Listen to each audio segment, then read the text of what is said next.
The Honorable, the Vice President.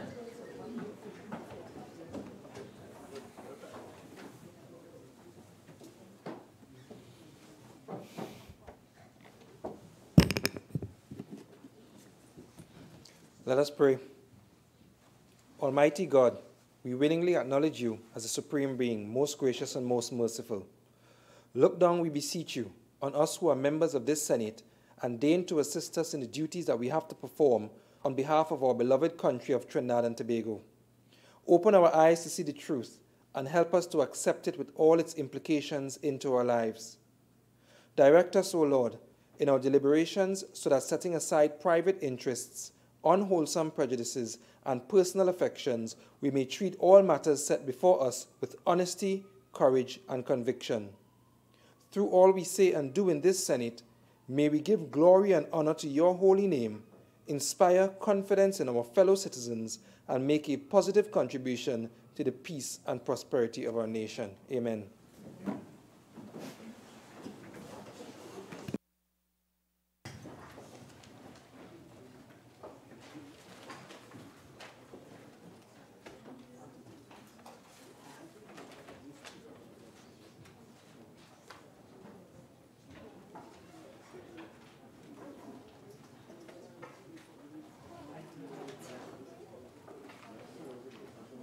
Announcements by the Vice President. Honorable Senators, I have received the following correspondence from Her Excellency the Acting President, Christine Kangaloo. The Constitution of the Republic of Trinidad and Tobago, by Her Excellency Christine Kangaloo, Acting President of the Republic of Trinidad and Tobago and Commander-in-Chief of the Armed Forces, to Mr. Ronald Duke. Whereas, by instrument dated 10th of September 2018, I appointed you to act as a temporary senator with effect from the 11th of September 2018 and continuing during the absence from Trinidad and Tobago of Senator Torel Shrikisoon, in exercise of the power vested in me by Section 44 of the Constitution of the Republic of Trinidad and Tobago, I, Christine Kangaloo, acting president as aforesaid, do hereby revoke with immediate effect your appointment to act as a temporary senator, given under my hand and the seal of the President of the Republic of Trinidad and Tobago at the office of the President, St. Anne's, this 14th day of September 2018. The Constitution of the Republic of Trinidad and Tobago, by Her Excellency Christine Kangaloo, Acting President of the Republic of Trinidad and Tobago and Commander-in-Chief of the Armed Forces, to Ms. Siobhan Eiffel. Whereas Senator Torel Shrikisoon is incapable of performing his duties as a senator by reason of his absence from Trinidad and Tobago, now therefore I, Christine Kangaloo, acting president as aforesaid, in exercise of the power vested in me by Section 44(1)(a) and Section 44(4)(c) of the Constitution of the Republic of Trinidad and Tobago, do hereby appoint you, Ms. Siobhan Eiffel, to be temporarily a member of the Senate with effect from the 14th of September 2018 and continuing during the absence from Trinidad and Tobago of Senator Torel Shrikisoon, given under my hand and the seal of the President of the Republic of Trinidad and Tobago at the office of the President, St. Anne's, this 14th day of September 2018. Honorable Senators, a senator is required to take the oath.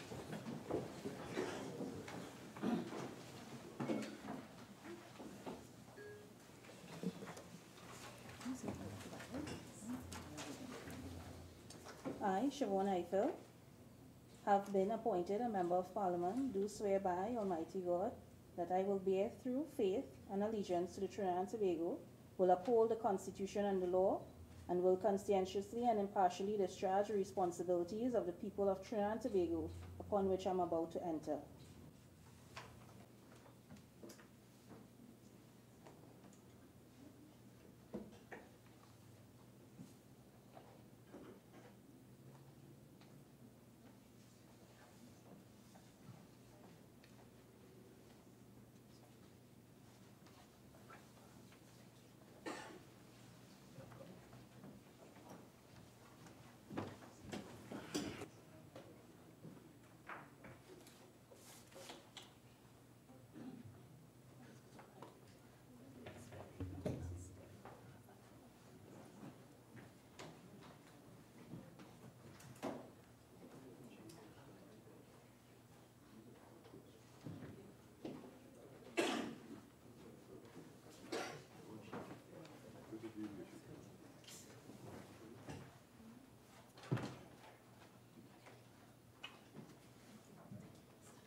urgent questions.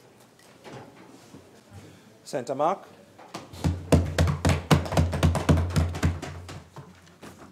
Thank you, Mr. Vice President.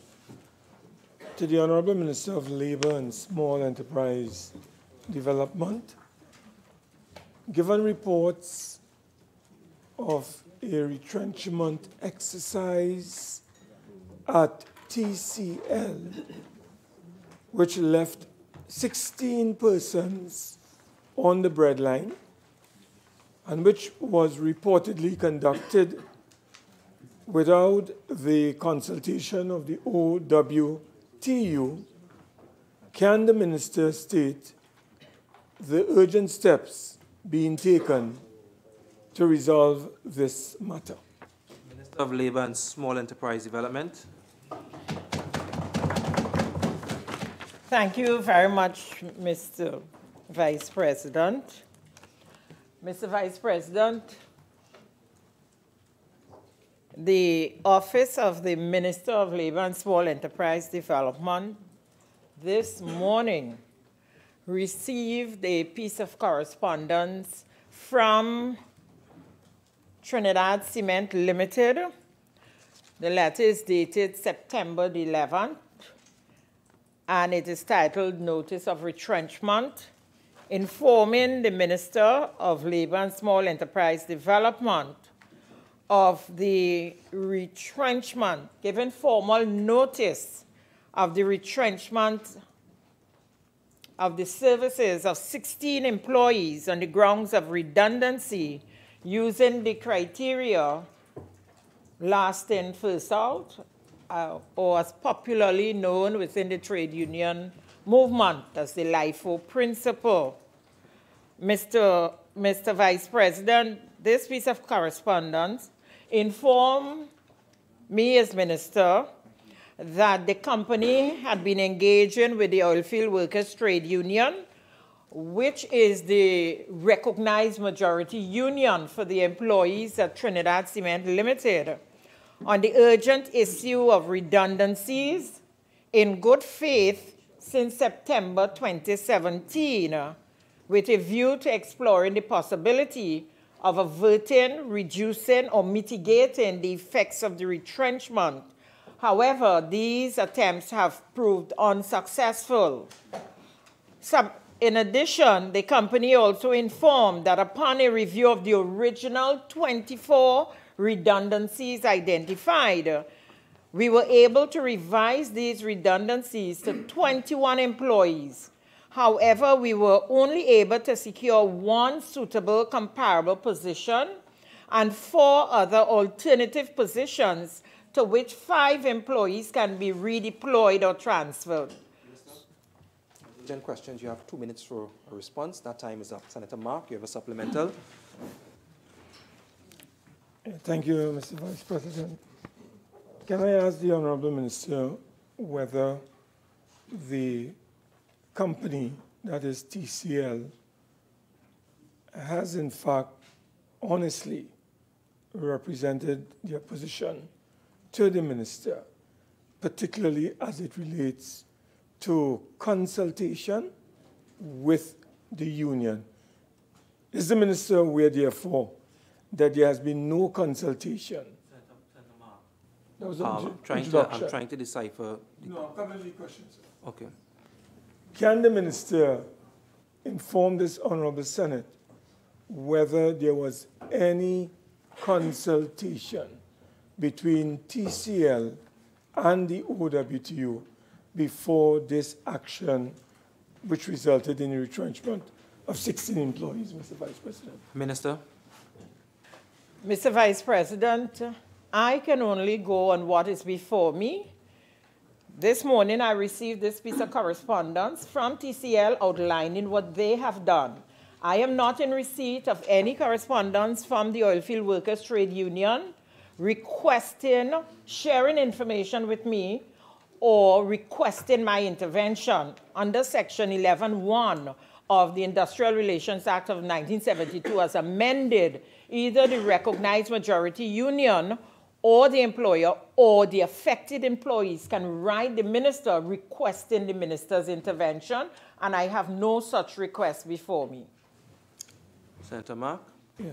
Mr. Vice President, can the minister indicate whether the chairman or CEO, I think chairman of TCL, is the same chairman of the board of Petrotrin, one Mr. Wilfred Espinay, and whether, if that is so, that individual is involved in a union busting tactic involving the OWTU in particular.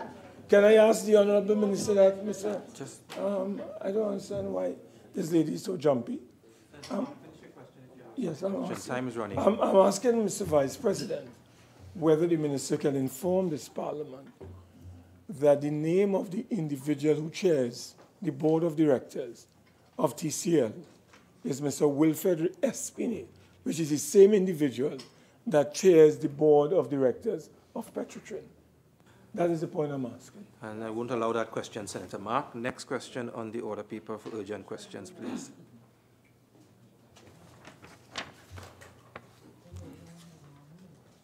To the Honorable Minister of Energy and Energy Industries, who is facing me. Given the latest proposal by the Oilfields Workers Trade Union that workers are willing to take a 15% cut in salary to pay off Petrotrin's debt, can the minister indicate whether the government is considering this proposal to urgently and amicably resolve this matter? Minister of Energy and Energy Industries. Thank you very much, Mr. Vice President. Mr. Vice President, the Oilfield Workers Trade Union presented to the Board of Petrotrin a proposal called Saving Petrotrin, OWTU's Alternative Plan. Mr. President, I don't know how Senator Mark is informed, but nowhere in that plan did it indicate a 15% pay cut. And this article on the Express today is also misleading. OWTU proposes 15% pay cut. What they have proposed is as follows: to ask the bondholders on the $850 million bullet payment to refinance for a 3 to 5 year period with interest rate pegged at US 5-year Treasury bond yield, which is 2.75% plus 1% risk premium. The current bond interest is 9.75. US 5-year bond yield interests are for your prime borrowers, people who you are certain can repay the loan. So that is a non-starter to start with. The second option is issue local bonds of US $850 million. Who's going to take that up? Same as the interest rate of 3.75%. And finally, what they are saying is that Petrotrin workers could buy back bonds with a 10 to 15% monthly salary contribution. But Petrotrin still has to pay the full salaries for you to invest in the buyback bonds. So this is not even this, which is flimsy at best, is still not a 15% wage cut. Mr. Vice President, can I ask the Honorable Minister whether the government is considering negotiations with the bondholders with a view to having the $850 million owed and is due for payment in August of next year refinanced? Minister. Obviously, because Petrotrin cannot come up with a check for $850 million US, nor can the Minister of Finance come up with a check for $850 million US. So we obviously have to talk refinancing, and those discussions are in a very preliminary stage. Honourable Senators, that brings us to the end of urgent question period. The 10 minutes is up. 10 minutes. That's 10 minutes. Questions on notice, questions for oral answer. Leader of Government Business. Thank you, Mr. Vice President. Mr. Vice President, the government is pleased to announce that it will be answering questions number 177, 178, and 179.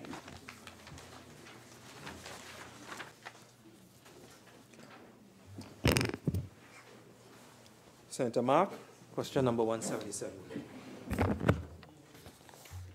Thank you, Mr. Vice President.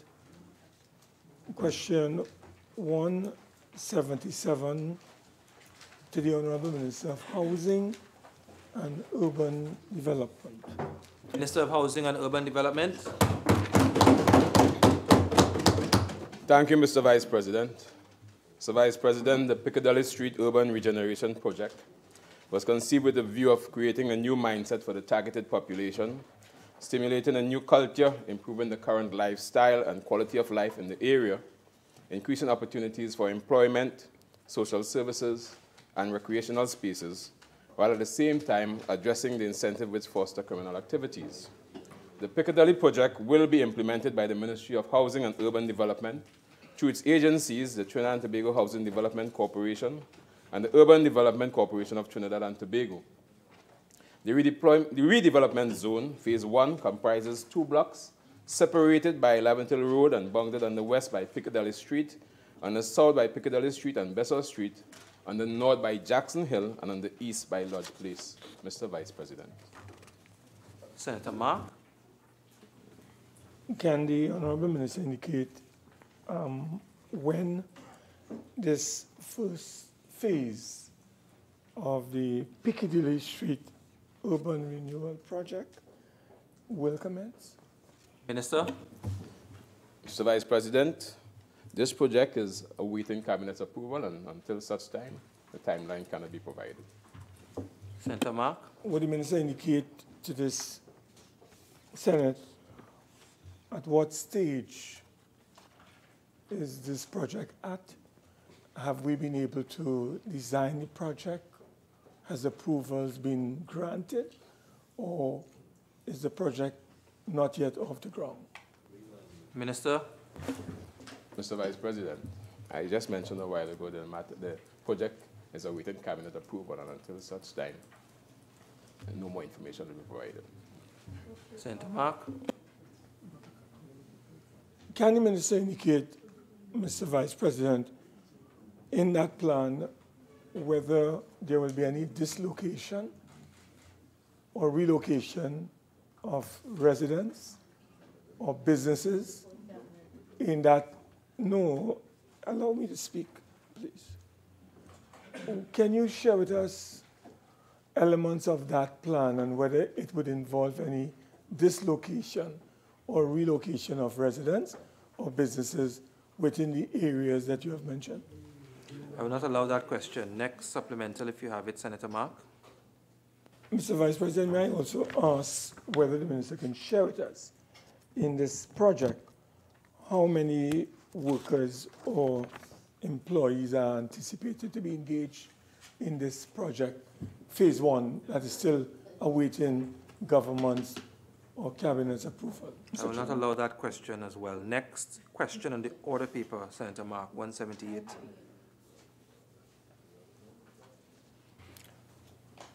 You'll allow this one, sir?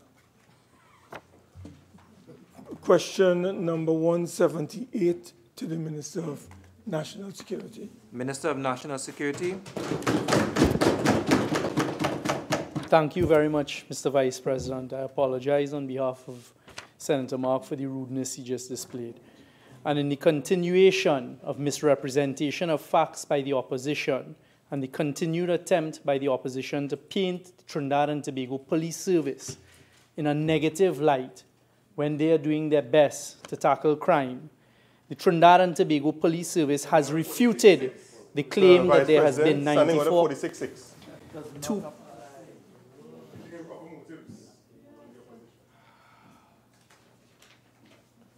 Continue, Minister.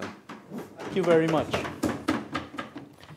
The Trinidad and Tobago Police Service has refuted the opposition claim that there has been a 94% increase in motor vehicle robberies in 2018, whilst the Trinidad and Tobago Police Service has noted that there has been an increase in motor vehicle robberies, it is noted that the larceny of motor vehicles has decreased by some 40.4% for the period January 1st to June 2nd, 2018, as compared to the same period in 2017. Indeed, the Trinidad and Tobago Police Service has recorded an overall 20% decrease of motor vehicle-related crimes for the period January 1st to June 2nd, 2018, compared with the same period in 2017. Notwithstanding the overall 20% decrease in crimes related to motor vehicle theft, the Trinidad and Tobago Police Service continues to focus on heightening policing of roadways. The TTPS has therefore implemented the following measures in an effort to further curtail motor vehicle-related crimes. A. Active stop-and-search exercises. B. Heightened people-centered patrols, both mobile, foot, and mounted. C. Continuous public awareness and sensitization by informing members of the public of safety tips via contemporary and traditional media, including social media, Facebook, Twitter pages, as well as YouTube, and also using Beyond the Tape. The TTPS has also partnered with local radio stations where their officers speak to issues of concerns to citizens of Trinidad and Tobago, inclusive of safety tips. It is regretted that the opposition would pose something saying that the Trinidad and Tobago Police Service said there's been a 94% increase when they've said the exact opposite. Senator Mark. May I remind this Johnny-come-lately minister Senator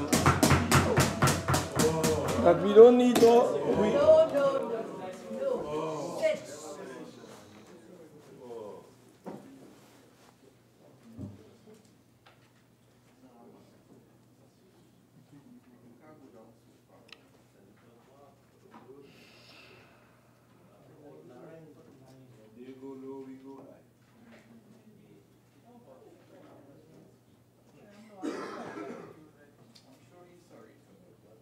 Okay, all right. I'm waiting for silence.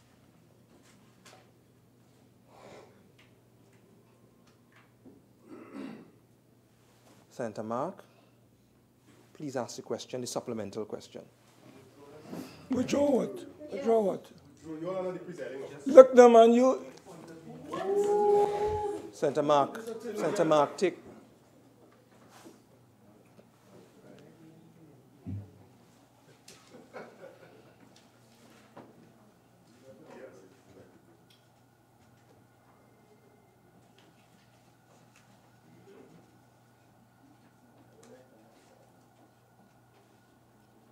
I'm not going to allow this chamber to descend to that level of decorum at any stage of the proceedings during the day, but we've just started.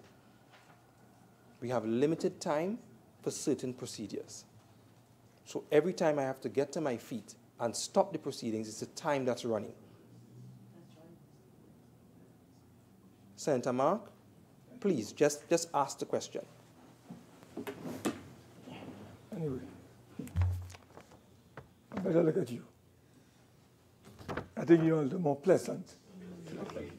Mr. Vice President, may I ask you, as the Honorable Minister, that is, to share with the Senate what is the percentage, as the question asks, not the comparison, what is the percentage increase in motor vehicle larceny for 2018? That is the question, not to demand some comparison. What is the percentage increase? Minister. Thank you very much, Mr. Vice President. The question actually says that the Trinidad and Tobago Police Service has reported a 94% increase. As I answered a short while ago, despite the continued attempts by the opposition to mislead the public of Trinidad and Tobago, the Trinidad and Tobago Police Service has said that it has decreased by 40.4%. There's no other way to turn around a decrease into an increase unless they have a way to do it. So there has been a decrease by 40.4% as per the Trinidad and Tobago Police Service, who have provided the information. Unfortunately, the opposition continues to attack frontally the Trinidad and Tobago Police Service. We have not attacked frontally the Trinidad and Tobago Police Service. No, don't ask me. Senator Mark, I know, I'm on my feet.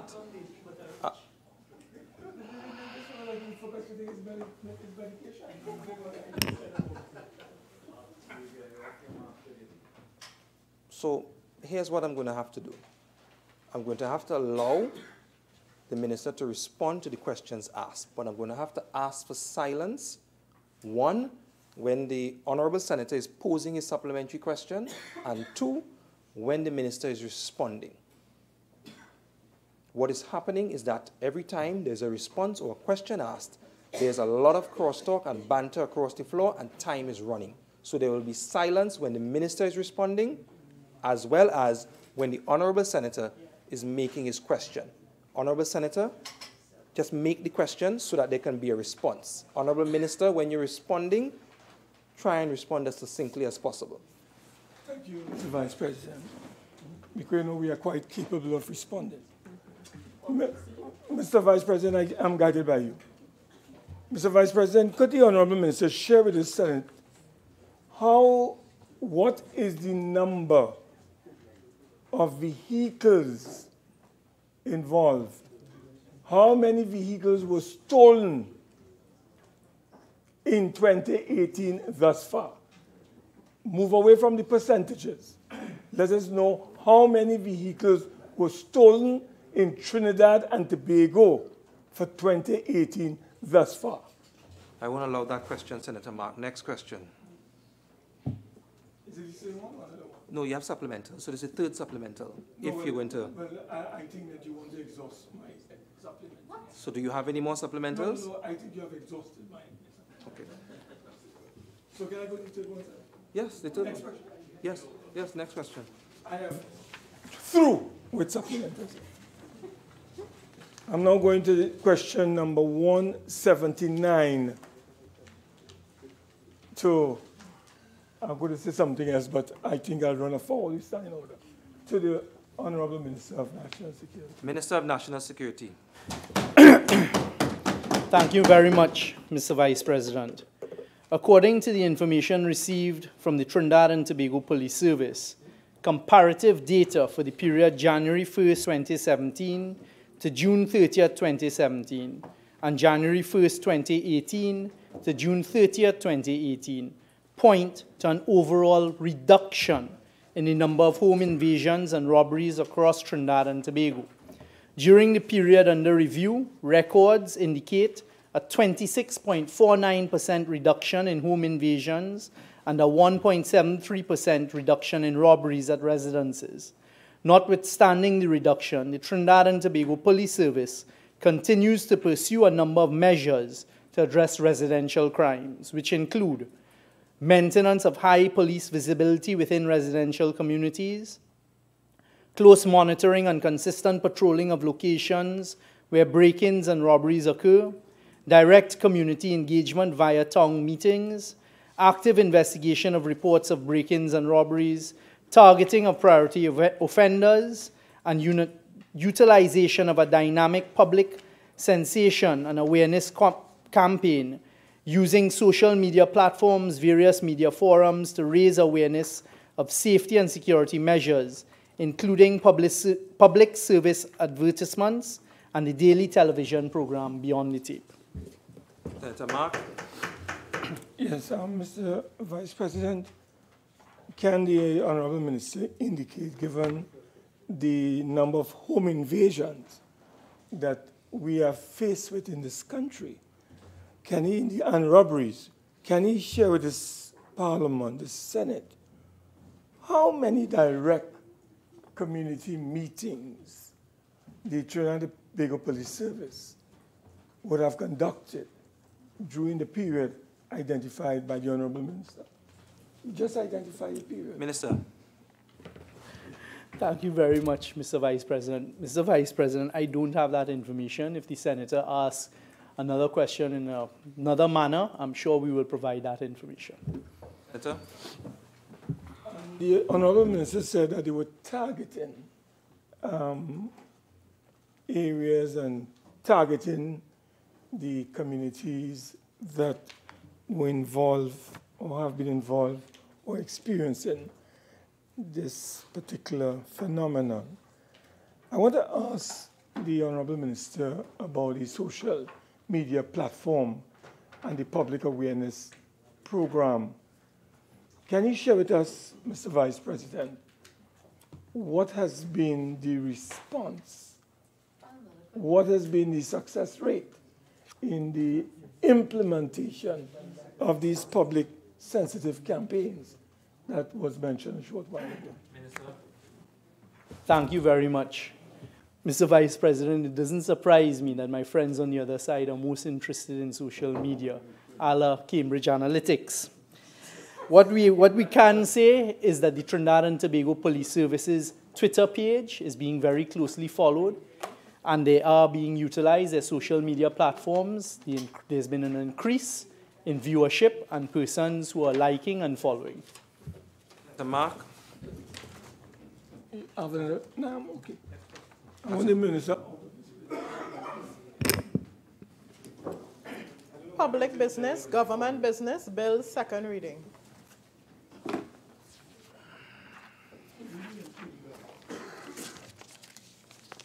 Honourable Senators, the debate on the second reading of the following bill, which was in progress when the Senate adjourned on Thursday, September 13, 2018, will be resumed.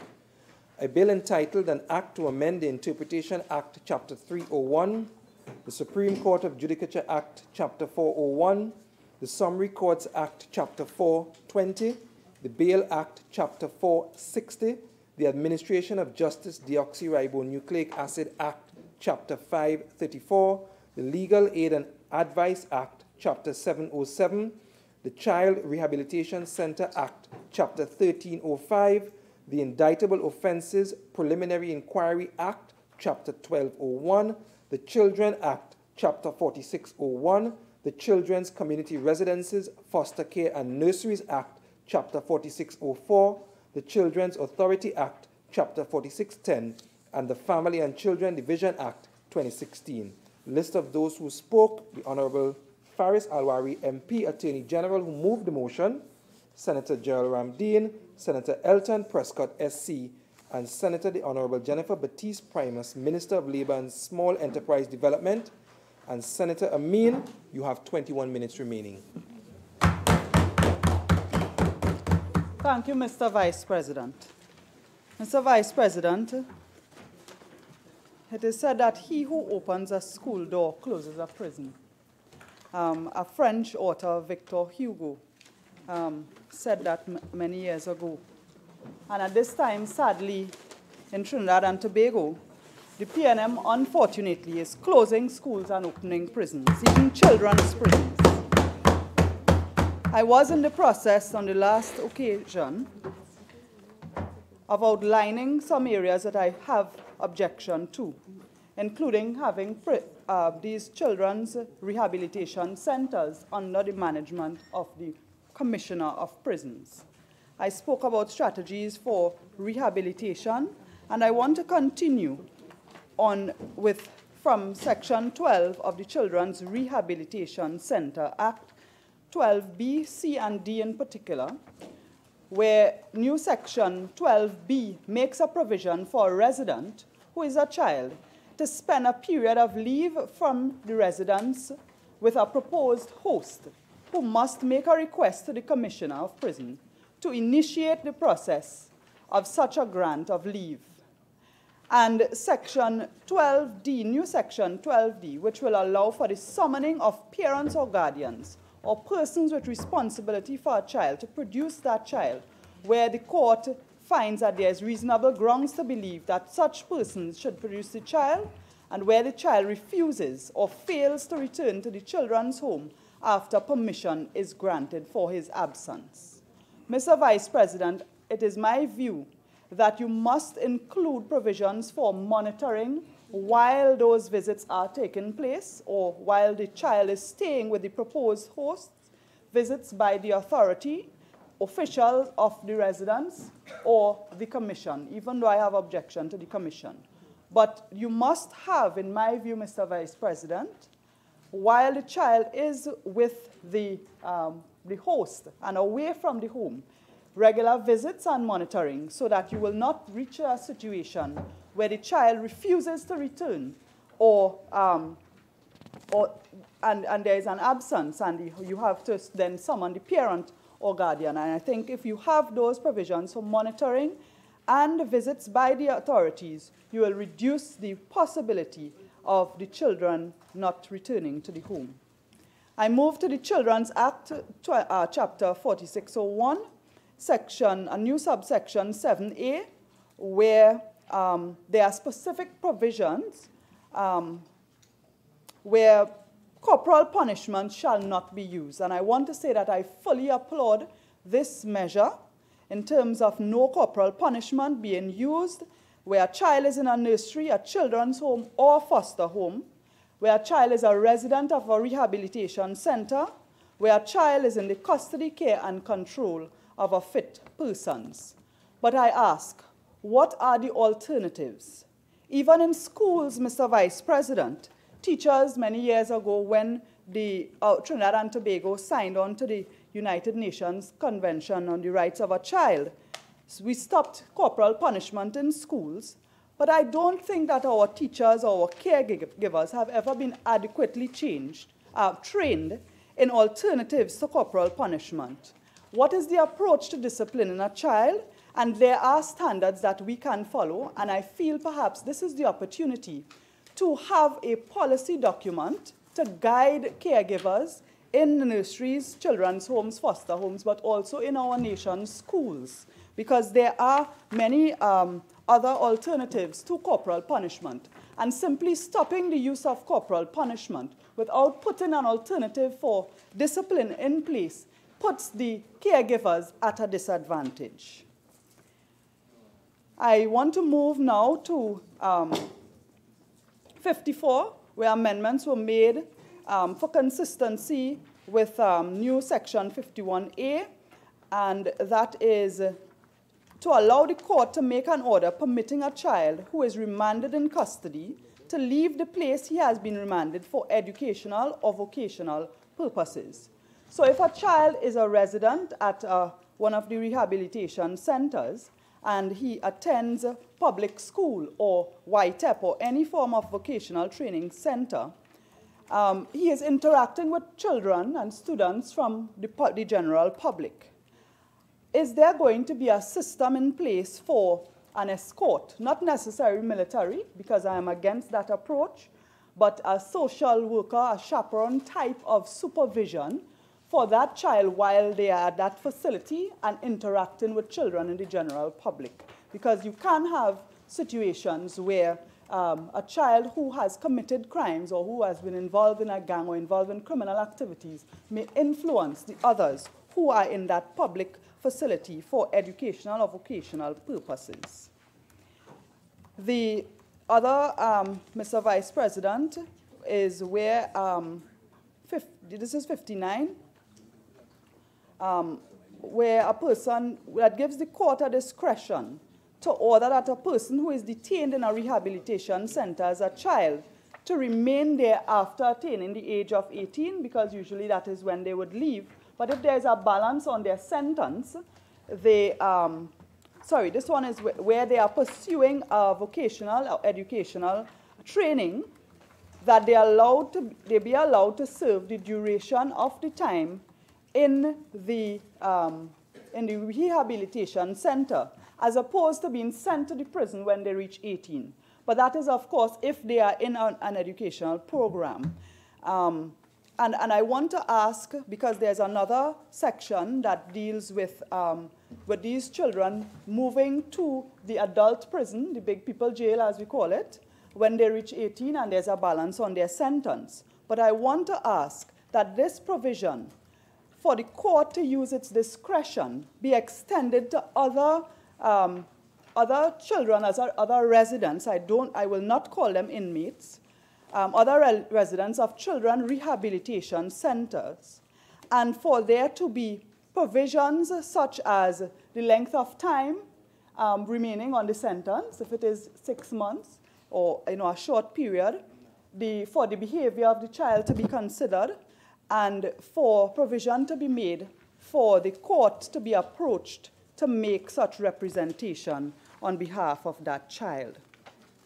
And that section I referred to was the new section 54A, where the court will have the power to relocate a person who is remanded as a child in the child rehabilitation center, or to grant bail to a person once they have attained the age of 18 while in remand.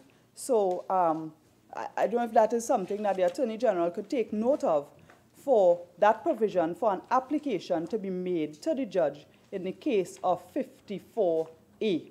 And as I say, considering good behavior and time remaining on the sentence. Mr. Vice President, there's a new section 75A, which confers discretionary power to place a child offender convicted of murder at a community residence as the sentence, if it is the opinion of the court that no other punishment under the Act is appropriate.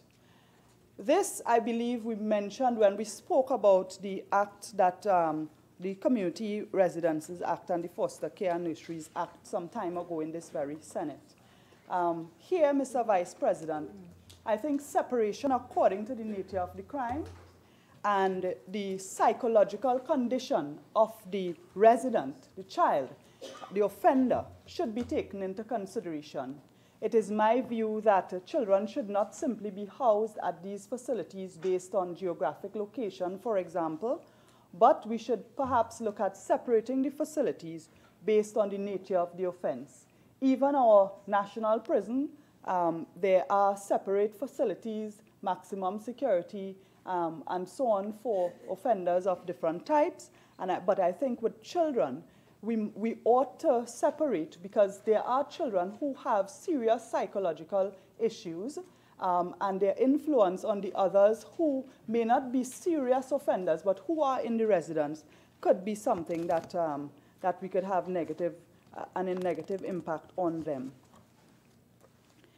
Section 82, which is being replaced with a new section 82, and provides for the internal disciplinary procedures of a children's home. And it says that these internal disciplinary procedures will be used, and of course speaks about where a home has breached its rules.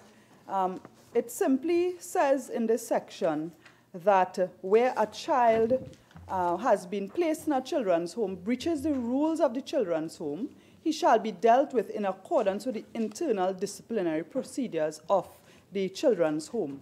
This legislation's only guidance is that there shall be no corporal punishment, but there are no guidelines for what type of internal disciplinary procedures will be allowed. And that is something that I think has relevance to a number of other clauses. I move now to the amendments in the Children's Community Residences, Foster Care and Nurseries Act, where there is a provision for a new subsection to be inserted after subsection 2, and it provides for a person intending to operate a community residence to make application to the authority. And it says that the authority must cause all investigations to be conducted to determine the suitability of the applicant to be granted such a license. I agree with that. Time and time again, we have heard laments about the capacity of the Children's Authority in terms of their staff, in terms of their resources. So yes, they do have powers to investigate, but they do need more manpower, investigating, monitoring, keeping data, using that data in a meaningful way. And that is something I want to advocate again for. At present, even with the present allocations, not all the releases has been made to the Children's Authority, and it is my view that they do need more than what they are getting in the budget, because they do have a shortage in terms of the complement of staff there. Madam President, Mr. Vice President, sorry, the subsection 2 is also amended to increase the term of validity of our residence license from 1 year to 2 years. And I feel that 2 years unchecked is a little too much. While there are provisions for monitoring, somehow I feel there must be a mandatory 1 year check, even though you are not reviewing the license per se. The license doesn't expire. You can review in 1 year and have the comments from that review go towards the application when they do make that application the next 2 years on. And in subsection 3, where previously the resident was required to display a license in a conspicuous place in the community residence, that is being repealed. And I feel that, and I'm asking what is the rationale for that. I don't know if the government has what the explanation would be, but there is no harm in that type of transparency continuing. When businesses have a liquor license, they have a VAT certificate, even public health certificates, where for people who operate kitchens and restaurants, they must have it on display in a conspicuous place. And for me, when we are dealing with children, you would want visitors, parents, and others to know that this place has a license and that it is on display and it is valid. So I want to ask for that not to be taken out, for that not to be repealed. Leave it as is, please. There's no harm in having the license on public display. Section 8A, amended to reduce the number of years that a temporary community residence license will remain valid from 3 years to 1 year. That is good. In my view, there is the use of time to correct whatever shortcomings prevents them from getting a full license should be something that they are very expedient in, and I want to ask that period, I think it should remain at 1 year. The provision for extending a conditional license, it didn't say for how long. You can extend the conditional license. For how long? Is it going to be 1 year? Was there going to be a limit to the number of times you can get an extension? Because a home can have a provisional license and a conditional license and then apply for an extension, and it could be indefinite and they never get a full license. So I feel that 8B defeats 8A. Where there's a provision to revoke the residence license if the authority is unsatisfied with the corrective measures being taken. Previously, the authority had to provide the home, the residents, with an explanation of what are the conditions and so on that you do not meet. And I want those rules to apply for the temporary application as well. The provision where previously the resident would get 14 days prior to revocation, they would get a notice the subsection has been amended to ensure that the authority, while serving a notice of, ensures that they get it before 14 days. There is no warning system. So most times when you have an offense, even littering offenses and so on, you get a notice advising you to clean up, you get a notice advising you to correct, and then when you don't comply, you have 14 days before you are notified of the date of revocation. And I think you should have a warning system in there. Subsection 2, repeal and substitute. Thank you. Where the authority must state the grounds on which it intends to revoke the license. This subsection says that it is no longer required for the state to give corrective measures. So when they are notifying that you do not meet the requirements, you are no longer advising them what to do to correct it. I think it is reasonable to give them time and to let them know exactly what they have to correct, because this, in my view, will allow for victimization, a home could be told that they have to close down and give no reason why and how they can, in fact, correct that.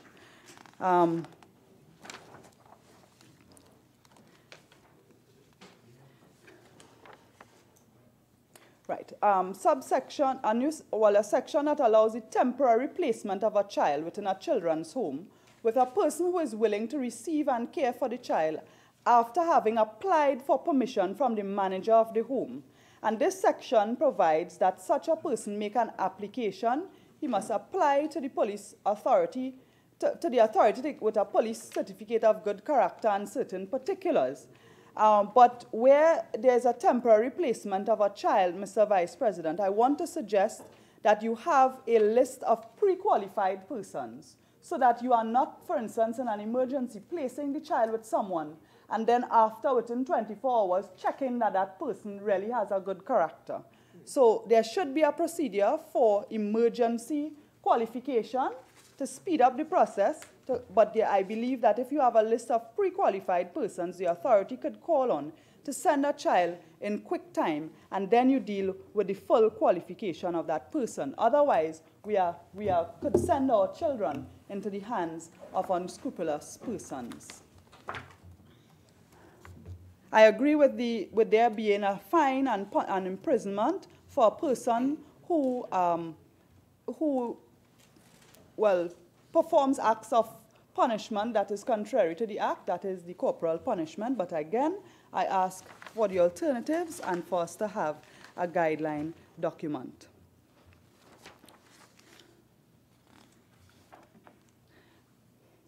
Mr. Vice President, the Children's Authority Act is something that came into being under the People's Partnership. And the general principles in the Act remain the same.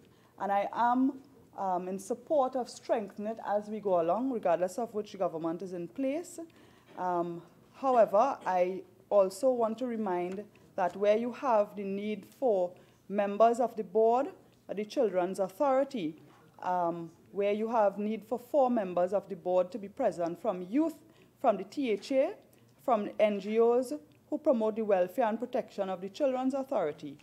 I am cautious that just as I think it was the Children's Life Fund or one of those under the Ministry of Health, where the representative for THA, the THA could not identify a representative, and so the board could not be constituted. So I think, in my view, we could ask for perhaps 3 out of the 4 to be represented so that you will not run into a situation where somebody who has to recommend a director doesn't do so. I agree with the need for qualifications of members on the board in child psychology, social work, and pediatrics, and so on. Mr. Vice President, I want to say that I hope that the thing is this bill has a lot of areas being dealt with and where changes are being made. I hope that the Attorney General will be willing during the committee stage for us to go through to ensure that we have good provisions for our children not to be punished, but for our children to be rehabilitated. And I want to reiterate something I said on the last day when I started my contribution, that we have to move away from Children's Rehabilitation Center being under the care and management of the Commissioner of Prisons. The Prisons Authority in Trinidad and Tobago does not have a good track record at all when it comes to rehabilitation. And we should not be subjecting our children to this. I want to reiterate the need for the government to ensure that schools are kept open and that opportunities are provided for young people. Let us focus on preventing them from going into those children rehabilitation centers, the child jails, the YTC. Let us prevent them from going into that life. So every minister who holds a portfolio that can have an influence to create opportunities, I plead with you now to take that route to ensure that our children do not end up in these facilities. Mr. Vice President, I thank you. Senator Richards. Thank you, Mr. Vice President. Good afternoon, everyone. And Mr. Vice President, thank you for the opportunity to make a contribution to the bill entitled An Act to Amend the Interpretation Act, Chapter 301, the Supreme Court of Judicature Act, Chapter 401, the Summary Courts Act, Chapter 420, the Bail Act, Chapter 460, the Administration of Justice, the DNA Act, Chapter 534, the Legal Aid and Advice Act, Chapter 707, the Child Rehabilitation Center Act, Chapter 1305, the Indictable Offences Preliminary Inquiry Act, Chapter 1201, the Children's Act, Chapter 4601, the Children's Community Residences and Foster Care and Nurseries Act, Chapter 4604, the Children's Authority Act, Chapter 4601, and the Family Children Division Act, 2016. Because of my passion for issues dealing with children, I thought it was very important that I make a contribution, although I understand our sitting will be truncated today, so I'll try to be as brief as possible or concise as possible. Yeah, I will say that, I know. And it would be remiss of me not to welcome to this Honourable House the Chairman of the Children's Authority, Mr. Hanif Benjamin, and his colleagues, because a lot of this bill references responsibilities within the Children's Authority and the Children's Authority Act of Trinidad and Tobago. Let me from the onset say I agree with 90% of what is contained in terms of provisions in this bill. I think most of it is admirable. I won't go through in detail what I agree with, just to say I agree with 90%. And the principle, by large, of what the Honourable Attorney General is trying to do as it relates to tightening up legislation that deals with the welfare of our children in Trinidad and Tobago. My comments, which are not in agreement, are not meant to be pejorative. Pejorative means holding in contempt or disapproval. It's just the disapproval part of it that I want to outline. And let me from the onset state that I agree wholeheartedly with Senator Amin that the responsibility under which rehabilitation of children in particular should not be reposed with the Ministry of National Security by way of the prisons of Trinidad and Tobago and the Commission of Prisons. It is anathema to think that you are trying to rehabilitate lives, but you put them in an environment that is in close proximity to a prison, because our penal system has not made the 70s jump to contemporary learnings and thinking to a corrections center. Just the word prisons has a particular connotation and meaning. It's a house, a place where inmates are housed, as opposed to a corrections center, which has a totally different meaning. And with that said, the science of child behavior, emotional disturbance disorders, and the learnings of that have told us, and this is widely available in countless credible documents, that children don't just get up one day and be bad, or feel to be truant, or feel to be juvenile delinquents. They don't. There's a particular etiology and origin and several factors that contribute to any or most children ending up on the wrong side of the law or value systems. And good law solves issues, and weak law masks the symptoms of these issues. And as I said before, and I'm not meant to be pejorative, and laws and policy must be based on proper research, which provides reliable data, which drives effective policy, practiced by qualified and caring personnel, and supported by resources that makes a difference in realizing beneficial results, especially related to our most precious resource, children. The general trend of my contribution is going to be from inclusion with the criminal justice system to institutionalization and sanction and punishment to rehabilitation, primarily prevention of one, in particular, children who run afoul of the law in terms of turning them into what will be productive citizens. And the main three clauses I want to see amendments, and I'll outline it a little later, are clauses 8, 10, and 12.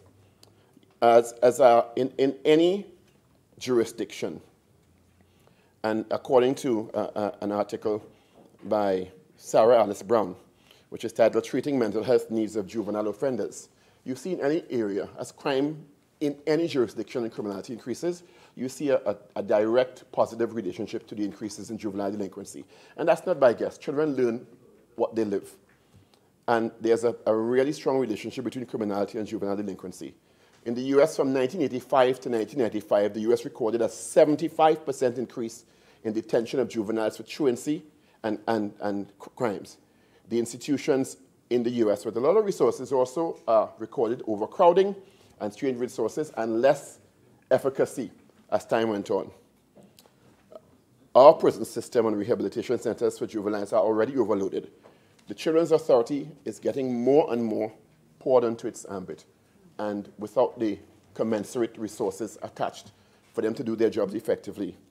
And prison recidivism rates in Trinidad and Tobago are over 85%.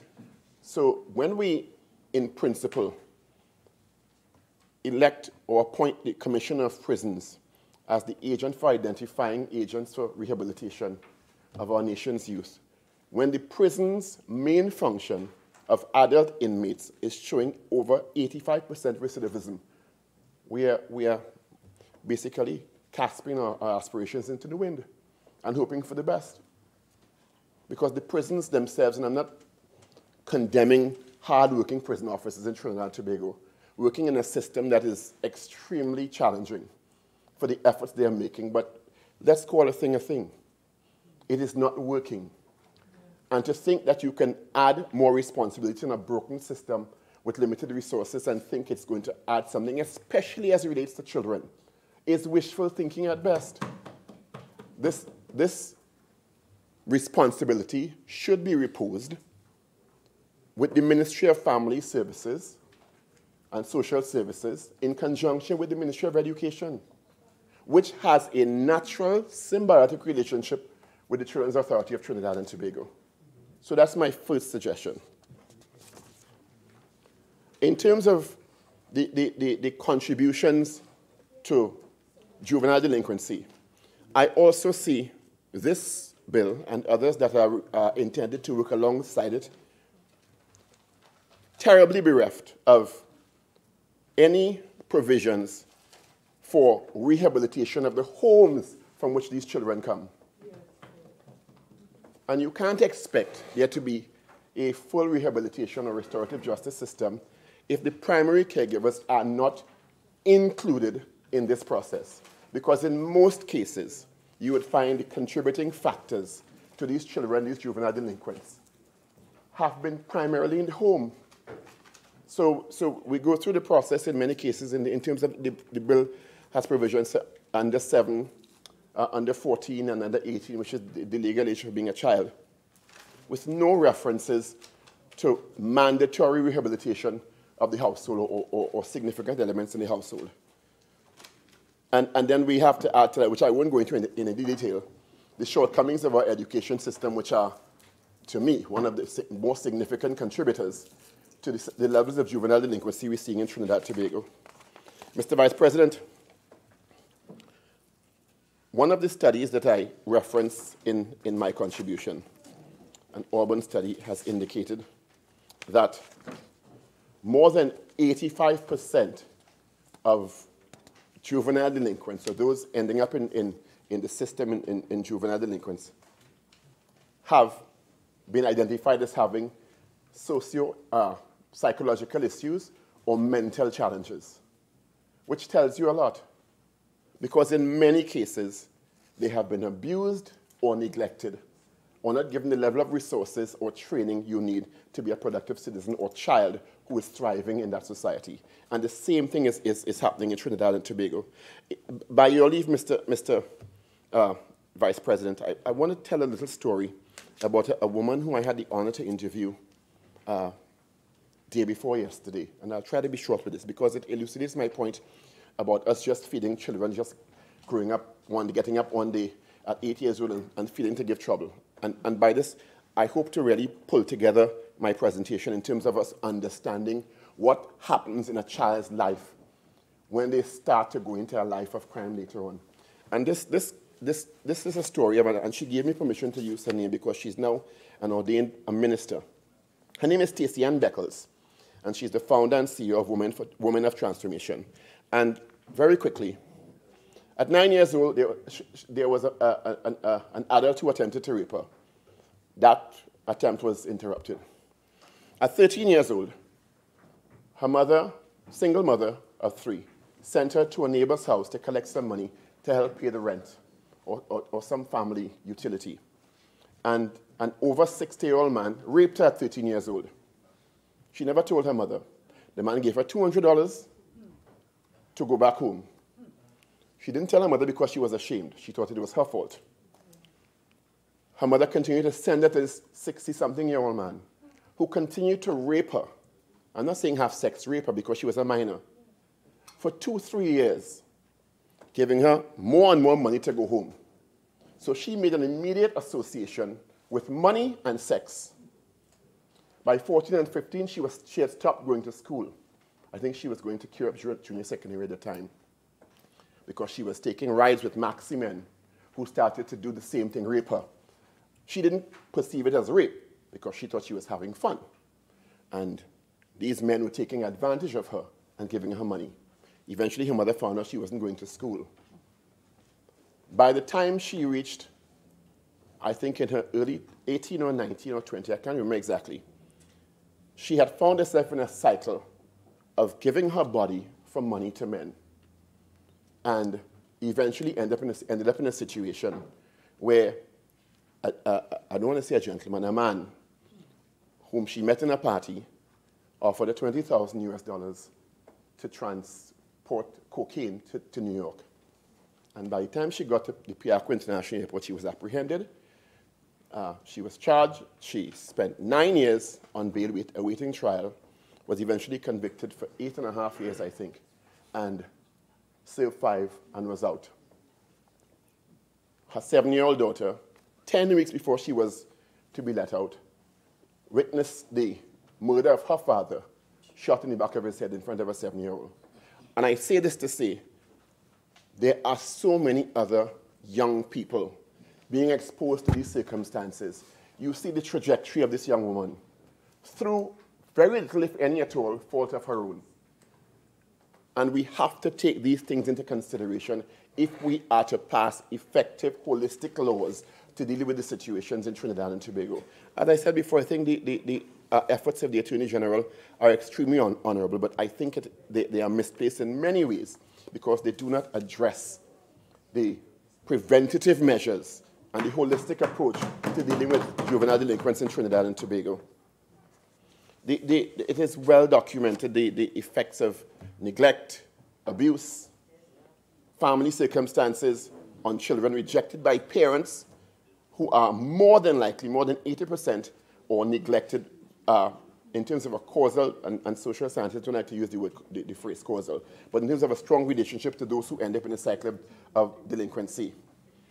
There are about a general consensus about what the trajectory will be, so much so that 25 years ago, Mr. Vice President, 25 years ago, the UK government made an overt effort and passed laws and put systems in place because they were seeing the data presented and analysis that children of single mothers, primarily in London, I'm not seeing all children of single mothers end up on the wrong side of the law. Let me put that out there one time because I know I want to get burned. But the UK government was seeing 25 years ago, primarily children who ended up as juvenile delinquents in the system were children of single mothers or single parent home because the mother had to go out to bring the bacon and the children were left in many cases unsupervised and ended up at the hands of gangs, other bad influence, etc. So we have to learn from these things. And I don't see the provisions in this bill, Mr. Vice President, with all due respect, that deal with those issues. And then when you put these children in environments, because environmental surroundings is also a significant factor in how a child internalizes his or her self-esteem. So I'm put into YTC, sorry, and when I look over the fence, I'm seeing a prison. I've already made an assessment about my life and my possible trajectory. Although the personnel in YTC are doing a fantastic job with the resources they have. But it is not a productive environment in which to rehabilitate a child offender.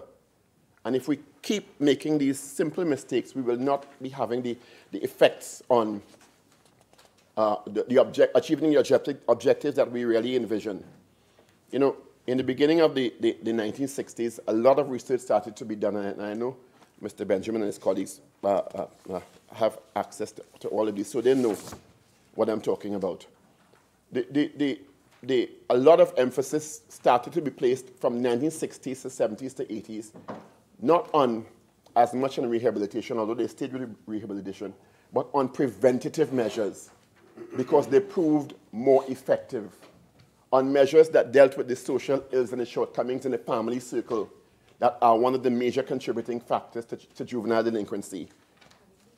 Because very often they went through quite a number of phases, including institutionalization and punitive measures, as opposed to looking at the societal factors that made these a phenomenon very, very pervasive.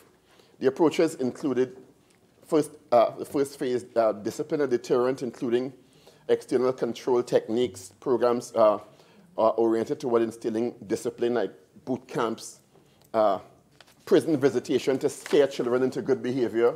Didn't work.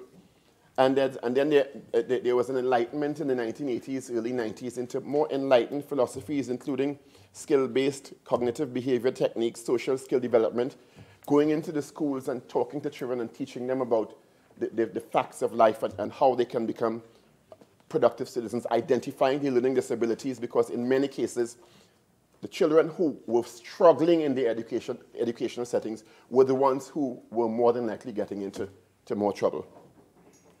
So I really want to make a plea, an impassioned plea for us to look at the Ministry of Social Services and Family Services, Social and Family Services, as the repository for this kind of legislative approach, because that is the direction we need to be going and working in close conjunction with the Education Ministry, Mr. Vice President. So I went through the area included in Clause 8, which is the Child Rehabilitation Center as amended, and the reference to the Commissioner of Prisons being the person who really, according to the advisory board, and this is Clause 8A, Part 1A, and the area which says the advisory board means the advisory board appointed under Section 3.2 and prohibited article. We also need to include in this, and as it is written here, it says a possession of which by a residence is considered by the Commissioner to present a threat to the maintenance of security, good order, and discipline.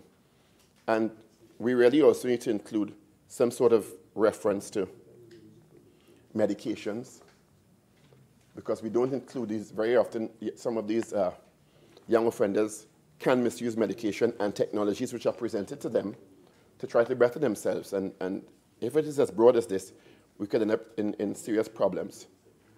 The part, Clause 8C, which says the responsibility provision, which says responsibility includes custody, charge, care, and control.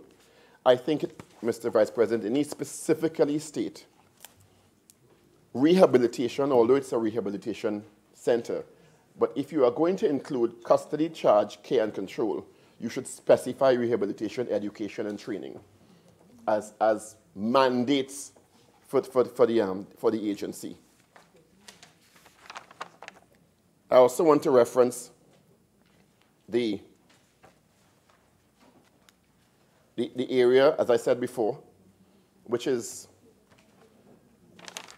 Clause 8.2A, large A, rehabilitation center shall be under the management and control of the Commissioner of Prisons, subject to the Children's Authority Act and the Children's Community Residences, Foster Care and Nurseries Act. And as I said, I can't reiterate enough for the Honorable Attorney General, if someone is taking notes, for him to have a serious consideration given to that, where that approach is changed. The other specific reference I want to make is Clause 12B, Mr. Vice President. And there is a list of requirements where a request submitted under subsection 1 shall be accompanied by a valid police certificate of character issued in respect of the proposed host, and shall include the following: the reason for leave, the intended period of leave, the name, age, and address, sex, and marital status of the proposed host, the occupation, place and employment of the proposed host. And it goes on to also identify persons visiting that intended home, which the child is intended to visit. And there are a lot of provisions, and none indicate whether or not visitors to the home, because it has name, age, and sex of each person residing at the place or visiting the place. There are no provisions. There's a provision in the bill for the host to have a police character of good reference, but no question, specific question about visitors being able to be questioned about their criminality or their background. And in many cases, children who are induced into delinquency or crime, the gang members and gang leaders don't easily let them go. They make several creative entreaties into trying to keep them in the gang. They will visit them, and if you don't specifically ask in the law for them to provide, at least ask if you have a criminal record or associated with a gang, you are opening that child up to further indoctrination. I also want to reference Clause 10, where the Children's Act is amended in Section 3, and there are references in Part J too. And let me read the whole thing so that we get context. By inserting in the appropriate alphabetical sequence the following definitions: appropriate child means adult, et al. And we go down to a member of the police service or any employee in the police service other than a family member, and these are people who are prohibited access, a person who is well known to the child, and a person with whom the child is comfortable. And I would add comfortable and safe, because very often victims of abuse become quite comfortable with their accusers, with their abusers. And if you just leave it as with whom a child is comfortable, you don't know what psychological state that child is in. And if you don't add the word safe, very often the intention of protection of this part of the bill will be lost. Mr. Vice President, in terms of us moving forward, we really need to place our resources legislatively and in terms of infrastructure on, if we are serious about rehabilitation, particularly of minors, on putting the resources into building institutions and structures and buildings that are specifically designed for and geared toward rehabilitation. YTC should not be an annex of the prison. And it should not be in the general area.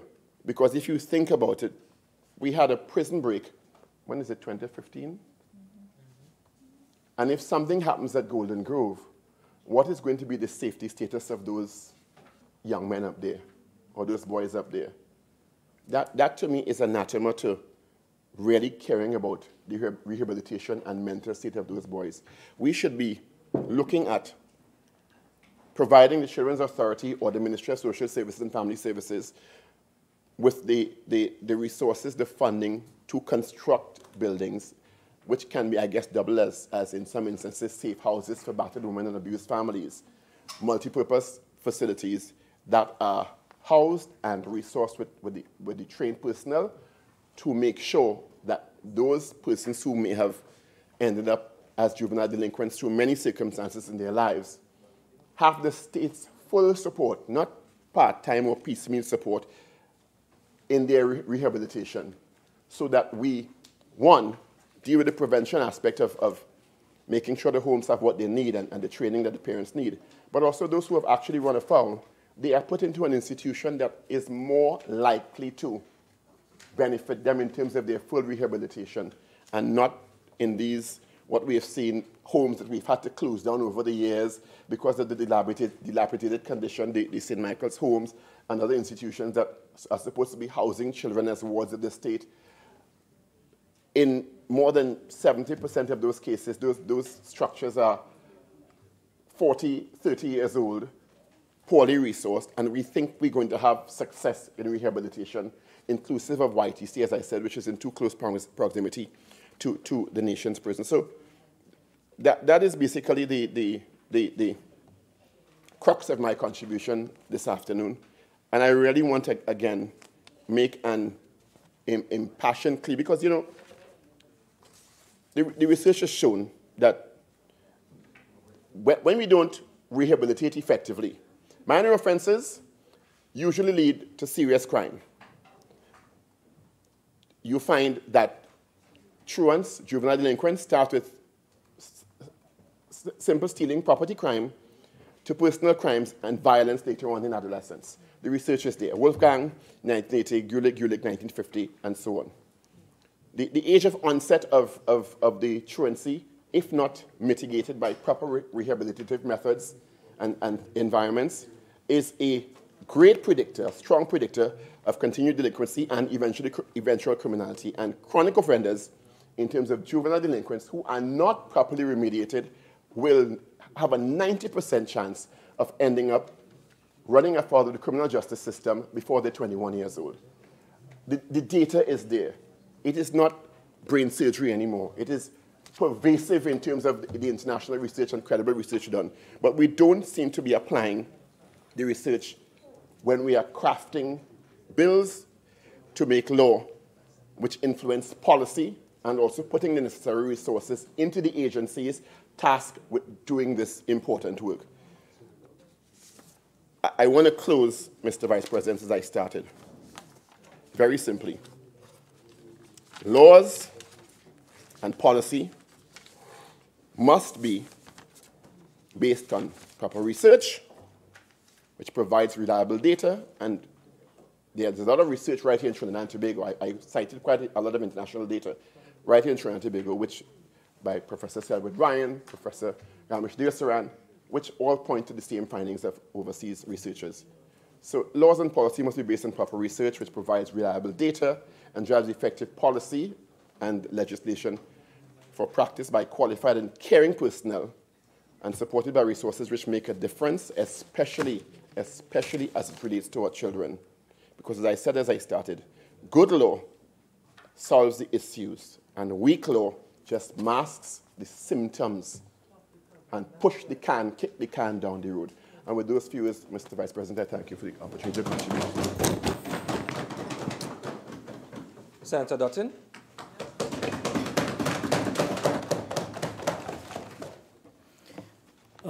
Mr. Vice President, when I looked at the vacancies on the government side, I was wondering if they were involved in coaching Dwayne Bravo for the match tonight. Even the learned Attorney General is not here, who piloted the bill.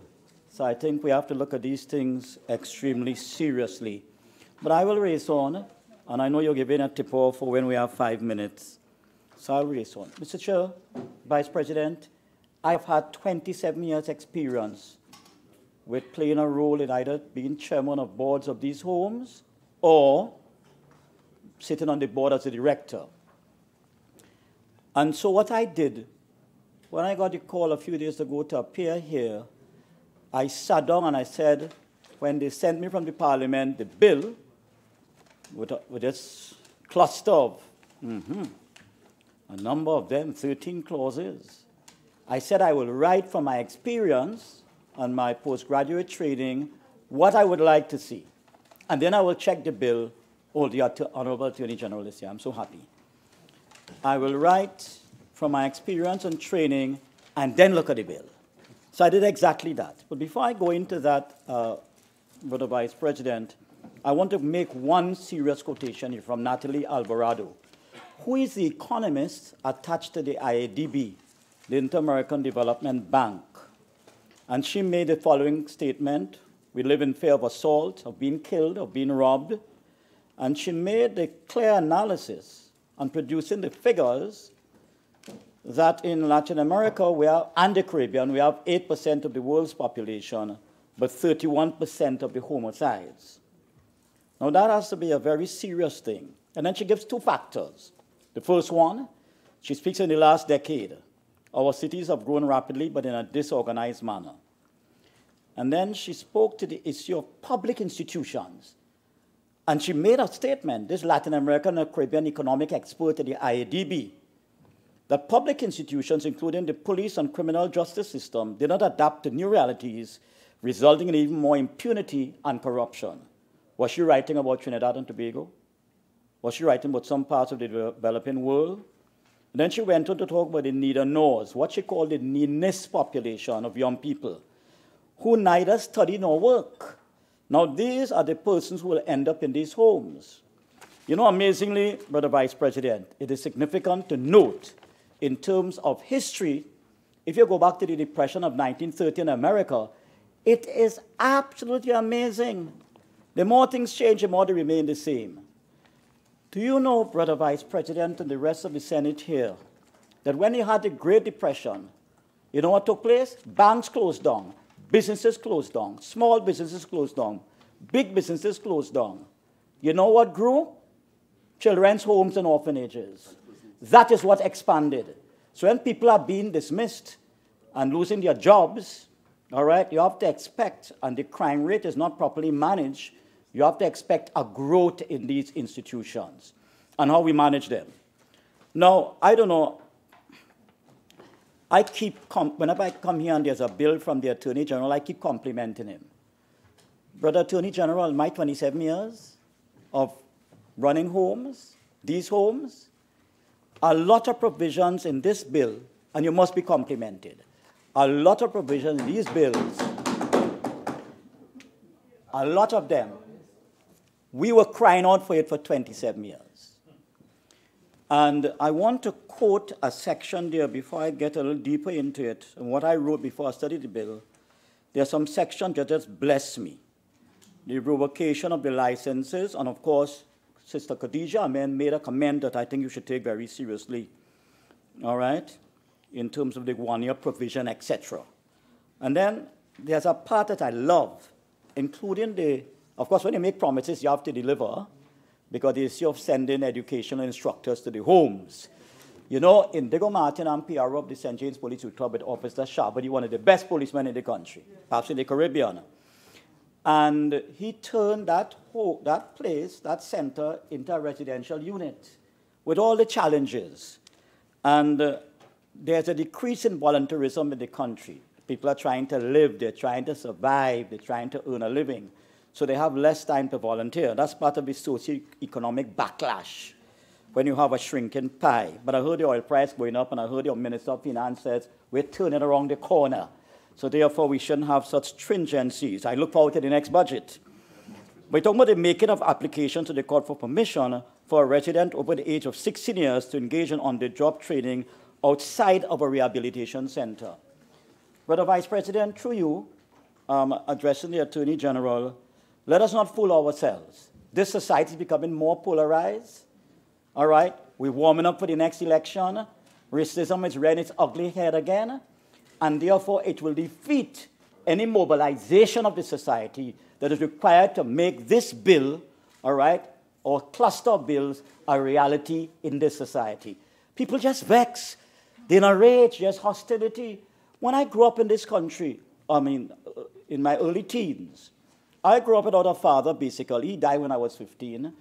But people had a love for each other. You had DLP and PNM at that time. But at the same time, the ethos of our nation, what I remember it to be, is that in spite of the politics and in spite of the race, we'd look out for each other.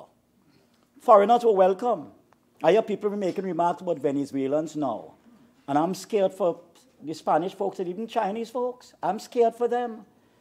Because there is a new hatred, a kind of malice entering our DNA now that is foreign to us, basically.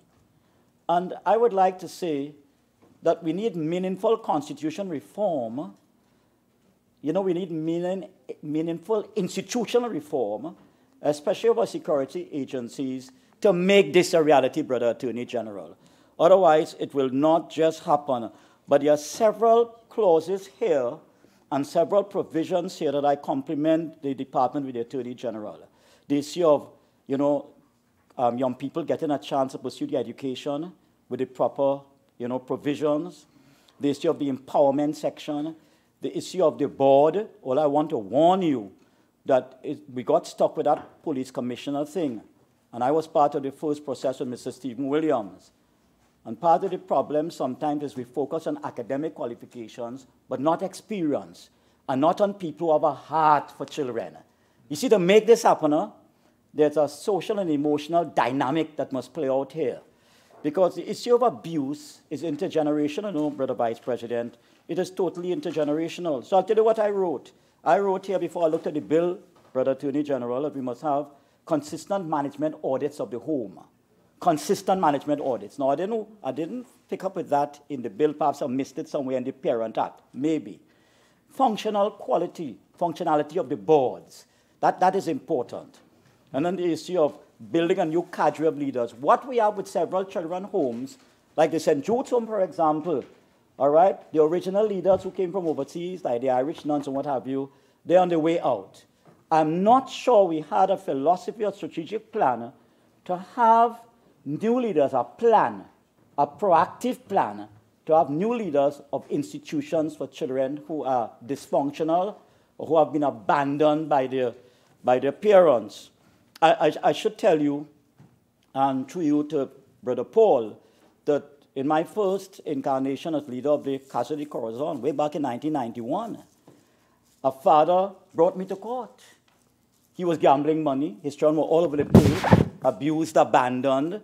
They were in a terribly emotional state. Their self-esteem was low. They had an external locus of control. People controlled them, advantaged them, exploited them, abused them, assaulted them. And there were no provisions, Brother Attorney General. But I see you have provisions here for visitation. I also lean on what was said by a member of the opposition in terms of fine-tuning that. Because a parent may come, but sometimes you have to have boundaries even for parents, because some of the parents are the ones who abuse the children. And because of their connection with law enforcement agents, they're still walking the roads clear and clean. And so they will even pose a threat to the institution that is supposed to protect their children because, you know, they're the biological parents, but they're actually abusers. And, well, thank God, in the end, the guy didn't have money to take care of his children. He had money to hire a lawyer in Superior there. And I was a defendant. You know, they said a society is in trouble when the corrupt are protected from the just, rather than the just protected from the corrupt. And I see that as a big issue in Trinidad and Tobago, among other places in the region. I wrote a statement here, hurt people, hurt people. You know why abuse is intergenerational? Hurt people, hurt people. You know, and then I wrote here, before I read the bill, the need to build capacity. And Mr. Attorney General, I was so happy when I saw what I wrote, and then I read the bill, some of the provisions in there. I said training program for leaders. I think there's greater need, Brother Vice President, for in-service training, all right, of leaders and workers, accessibility to counselors. This is a big need. To my mind, the government must have a strategic plan to train counselors, particularly for these schools. But I wonder, Brother Attorney General, where you're getting them from, because our schools are in short supply of social workers and counselors. I know you will need more of these counselors. Then there has to be a moral and spiritual re-engineering of the society. All right? And of course, brother, I wrote down here the issue of prevention, which was very well handled by Independent Senator Paul Richards. But the visitation, we have got to look at that very seriously, Brother Vice President, and also in relation to Mr. Attorney General and the cluster of bills that you have here.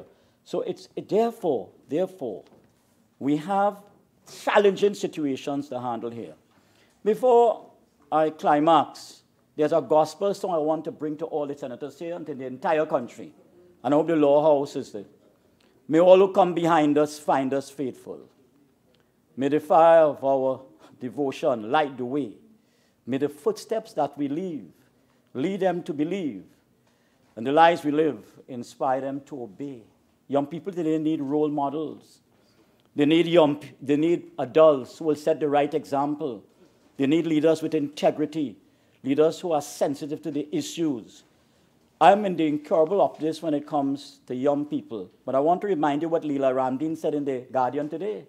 She says for us to have peace among the young people and the society, we must have justice. And that is very important. I asked leaders in the last 24 hours, when I got the bill, of 7 institutions involving children, what they really want.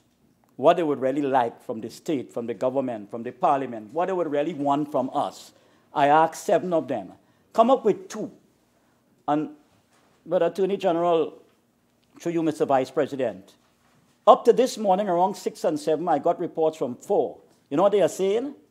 They would like, when the state promises human and financial resources, that those resources are delivered. They would like that. And then they said something. They would like psychometric testing, that almost immediately, that psychometric testing, all right, because all of these children have been abused. A lot of them have a low self-worth, and they would like that. And they would like regular visits from the authorities to check on how the homes are going. Now, that, Brother Chair, is what I got from the homes in my last 24 hours in my unofficial poll. You wanted to say something, Brother Vice President? Oh. So I want to mention this very carefully, that a lot of these children need a particular kind of motivation. I want to raise a case about the institutions in our country. You know, I worry about Gary Griffith. I worry about him for one major reason. We have put a new person in the police force, but he has basically the same team. And he said, give him a year. I think he needs much more than that. The problems he has to deal with come from, 30 years of blunders to 40 years. And he's faced with turning the country around now. And I want to tell the senators here, all of us have to be involved in making the Commissioner of Police a success. All of us have to be involved. That's why I favor constitutional reform. Because I think this present Westminster brand we have right now is really archaic and anachronistic. We have to use it until it changes. But really speaking, it's not an easy thing, even to get reform in the various security institutions. I want to raise an issue here, Brother Vice President, of a 12-year-old girl in East Trinidad. She's not in an institution. But I will tell you the challenges the Commissioner of Police would have, the Commissioner of Prisons, and I agree to comment on the prisons. Give other institutions that role to play, not the Commissioner of Prisons. Don't overburden him. He has already a Mount Everest to deal with. So I will say no more on that. I had to deal with a 12-year-old girl recently. Sorry, Senator. Could I ask a question, please? Yes. Much obliged. Could you just clarify the last point you just made about the Commissioner of Prisons, please? Is it in relation to the proposed amendment that the Commissioner of Prisons have supervision over the state positions? Is it that? What you mentioned here, and I will come to that in a short while, what you mentioned here, I would prefer to see another institution and another group of people in charge of that, all right? Because I don't want to belabor the point that I think you were absent when Brother Richards was making his point. Yes, and I appreciate that. But I want to say I would prefer perhaps religious groups, perhaps the Ministry of Youth and Education has recommended to have a task force to look at that, okay? But I'm a little worried about that provision in the bill. And when it comes to the committee stage, I'll make a few comments on that. Yes. Much obliged, sir. Thank you so much, Honourable Senator. If I could just indicate, the rationale for using the Commissioner of Prisons is a matter of law because it falls under the state authority of prisons. However, they are entirely subjected to the Children's Authority being plugged into that matrix. So it's a hand-in-hand position. And the Children's Authority has the ability to enter without warrant. So they can enter any day, any time, etc. So it's actually driven by the fact that the law requires that the Commissioner of Prisons handle child rehabilitation centers which are handled by the state. In other words, then, that which was once a youth center, the YTC, falls under Commissioner of Prisons and is plugged in from the law for his supervision, but must be in tandem with the Children's Authority and right of access. Brother Vice President, let me respond to the Attorney General. I noticed in the cluster of bills, I didn't see the statement transition centers there. And I feel your recommendation, I think the better place for those children after 18 will be in a transition center. So that is my strong recommendation to you, sir. Okay, I want to continue. Brother Vice President, how much more time I have? You finish at 3:33. So I have some more. Okay, I'll just take out 15 minutes before I conclude. Okay, so I made that point to you very clear. I want to raise the issue of this 12-year-old child. to tell you how, unless we have institutional strengthening, we are going to be in trouble. Brother Chair, Brother Vice President, I was called to deal with a girl in East Trinidad, and she's not the only case. And I want to raise this issue. I will not call the exact place. Form 1, Form 2 secondary school student in East Trinidad was abused by a person, emotionally and abused otherwise, 40 years a senior, on the road. I mean, shockingly, this young lady, the case went to the police, it went to the school, and amazingly, it even went to a religious leader. And all sectors of the society failed that girl for 3 years, Brother Chair. And I'm making the point that it's good to have a lot of documentation and a lot of laws. But if the institutional heads, all right, are not in tandem and accept the commitment and the responsibility in terms of the portfolio they have, this bill will fall flat. And I want to emphasize that. How could a 12-year-old child, the parents didn't know what to do? The house became a jail because, and you know, in the police service, you have something called batch loyalty. And let me say this to you, Brother Vice President. I fear one of the serious challenges the new commissioner of police would have is that issue of batch loyalty. Because when you have, all right, people being scared, and the recent kidnapping case hasn't helped any. Now, I believe 80% plus of the police force are good policemen. I want to emphasize that. I'm not painting everybody with the same brush, but a tablespoonful of Gramoxone could poison a whole 1-liter bottle. And that is something that we have to watch at. But I'm saying, this child, we have to get counseling for the child, okay, outside of the system. So I'm saying to the Attorney General, through you, Brother Vice President, that it's not good enough to have the laws, it's how we implement them and the time level. And I don't know, I missed it in terms of the deliverables in the law. If there's any time limit, or that might be in a supplementary document in terms of how we're going to accomplish what we're going to accomplish. So that, to my mind, it's valid. A point was raised by Brother Richards about the homes. Mr. Chairman, I want to emphasize, Brother Vice President, I want to emphasize that. In Block 22 in Laventille, there was a situation, all right, where the boy was finishing primary school, and his mother told him, unless we have, and my new senator here, Senator Eiffel, mentioned to me the issue of having a national male development policy. Unless we have the homes and the parents and a significant, and it's not a department alone of family life and social services. Everybody has got to come together in the society, every department, every ministry. I think you need an interministerial task force. If I had advise Dr. Rowley, an interministerial task force involving all the elements of the society to save families and to save the homes. We have a serious male crisis, and it shows up in this. The mother was alone, Brother Vice President. She was totally alone. She had this child, and she told the child, you will not go to secondary school. The boy passed the exam, secondary assessment exam, and she told him, you will not go. You have to work, and mind me, you will not go to secondary school. And that boy is one of the biggest drug lords in the country right now. Drug dealers at the middle level. Serious. And that came from a deficiency in the home. However, we have bad news and good news. Because think of Ajamu Crosby. His mother, strong lady. And what happened is that Ajamu came first in the CAPE exam from BTAM, if you please, in 2014. So we mentioned that, but we also mentioned the success stories that we have. I mentioned the decreasing level of voluntarism that is very significant. One of the things I found the bill was lacking is the issue of support group mechanisms to make what is here community support group mechanisms and the proper use of community centers to make a difference and to make sure that what is promised here is delivered.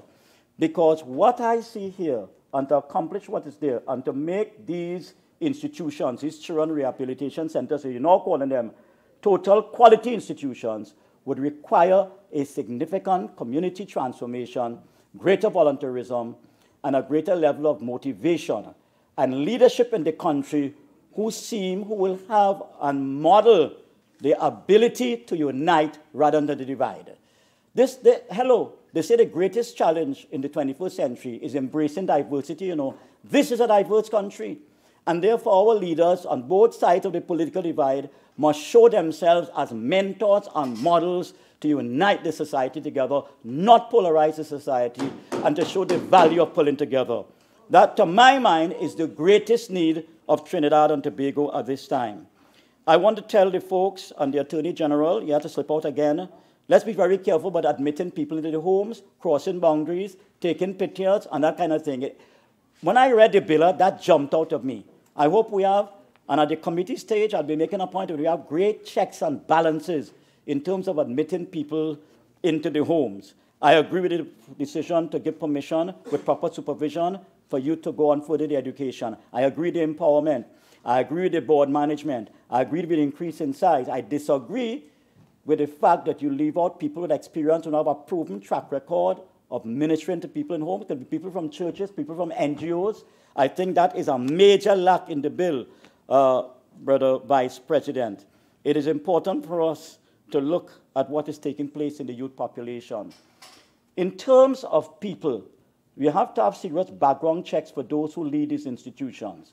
And I want to see a greater emphasis on that. I want to see annual audits of these homes to check on what is going on. I want to see us have a master plan for the future of developing and producing leaders, both academically and experientially, in running these homes. We have a bankruptcy in terms of leadership to respond to these homes. You know, I went to a YTEP program, and I saw a retired soldier with a whip in his hand. That's how he's trying to control teenagers. And I wondered how we got there. Then I went to a civilian conservation program. The same mistakes we make in the past of thinking, once you come from the army, you could be a good national security minister. It's the same mistake we are making in terms of, Brother Vice President, in terms of leadership in some homes. Some of the homes are the one we started in Grandy, the Heart Home, now called Casa de Corazon. They came out of a heart.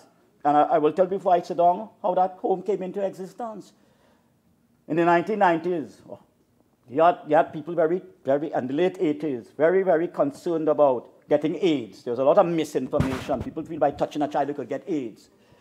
And the hospital in the east in Grandy there sent 2 children, all right, 2 and 3 years old, to the Port of Spain General Hospital. They sent them out. They didn't want to even deal with them. And I said, you know something? We need homes. We need homes to take care of children who nobody else wants to take care of. And I repeat, Brother Vice President, children who are dysfunctional, who have low self-esteem, who are abused, who are depressed, all right, who have low coping mechanisms, they need a certain kind of individual with a certain kind of emotional and psychological profile to really do a good job. Otherwise, the rehab homes will make them worse than better. What I'm saying, they will come in a certain way and leave worse. We compliment those who are doing the best that they could. But there's need to empower those with consistent training who are already there, and we have to prepare a new cadre of leaders for the next decade. And I want to see, I think we deserve to ask for a master plan for leadership training for the future of these homes. Because a lot of the good leaders are dying out or retiring, and that is very important. I want to make 2 more points, folks. Let us think of the young people. Let us deal with the issue. Remember, abuse, all right, it's intergenerational. That is important to note. We need people with the skills and the heart thorough background checks must be made, so we don't have people in the homes with a tendency to abuse children. That is very important. And Brother Vice President, in closing, let me say this. Let me repeat. We need consistent training programs for leaders. We need to have a solid in-service training program, which, of course, the Insurance Authority may be the one to really deal with. And we need to train a new cadre of counselors and social workers with special emphasis with serving to dysfunctional children and children whose self-esteem is rock bottom low. I think also we must recall that we need a spiritual re-engineering of the society. I close off this way. You know, for years we have lamented over the fact of a male crisis in this society. For years. And I have made points in this country at several institutions whereby if we have a male crisis and don't deal with it, it will spread across to the females. Amazingly, Diane Pierce, and I'm climaxing with this, wrote a book called The Feminization of Poverty, where she spoke about the absence of males and the immense responsibility of women. So the whole issue of poverty is very serious. And the role that women have, that's why some women give up their children. Because they have to double up, they have to be both parents, as Edith Clarkson in the book, My Mother Who Fathered Me. All right? My mother who fathered me. That's why she said we have to pay attention to mothers, all right, who have to play the role of both mother and father. I'm here to see a strategic plan to deal with this issue, and it's vitally important. That is why we have to have within this law strategically a networking bridge between these institutions and a parenting network system. Because after the kids leave the home, the rehabilitation centers, they have to go back home. They have to go back to the society. They have to go back to the community. And unless we have effective measures, that's why I feel we must invest more resources in the transition homes. You know, look at it, it's important, all right? It's their last step before they enter the wider society and could cope with the wider society with the challenges of choosing a job and having a career. I would like to see in these rehab centers greater emphasis on career development and career training and career selection. That is vitally important. Brother Vice President, I want to say that I thank you for affording me this time, and I hope that what we have said, and when we come into the committee stage, we could look at some of the recommendations that we have made. May God bless you. May God bless the nation.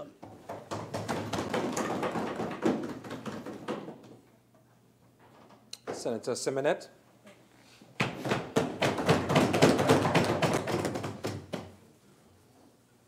Honorable Vice President, thank you for permitting me the opportunity to contribute to this very important debate on what is in effect one element of a suite of legislative intervention by the government to address the issue of crime and to improve the delivery of justice in the country and the adherence to good conduct and lawful behavior. Honorable Vice President, the overarching policy and objective of the miscellaneous provisions, Supreme Court of Judicature and Children Bill is the delivery of a suite of amendments principally focused on recidivism in respect of child offenders. That is, interventions that are likely or highly likely to stem repeat offending and the hardening positions of child offenders into adult offenders. And I want to congratulate Pastor Senator Dottin on his contribution. He spoke from a position of experience, from a position of having lived within the context of this issue as it existed in the past, recognizing the benefits of the legislative intervention now being made by the Honorable Attorney General. I also want to congratulate my friend Senator Amin on the other side, who in her contribution today sought to identify areas for some improvement in what is being proposed. The same, however, cannot be said of my learned friend, he's absent here, Senator Ramdeen, who sought to condemn the initiative as being incapable as one bullet solution to solving crime. Nothing could be further more disappointing than that treatment of what is before this Honourable House. What we have seen of the approach being taken by this government, by the Attorney General, is the intervention across the range of legislative instruments to attend the issue of crime.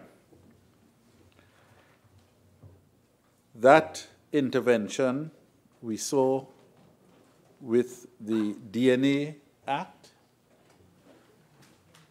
We then saw the appointment of Permanent Commissioner of Police.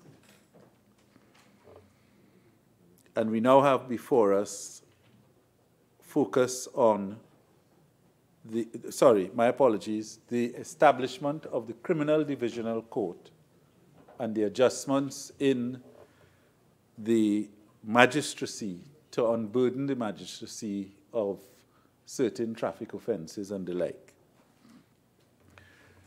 An approach that appreciates that there is no magic pill to solve the issue of chronic crime in the country.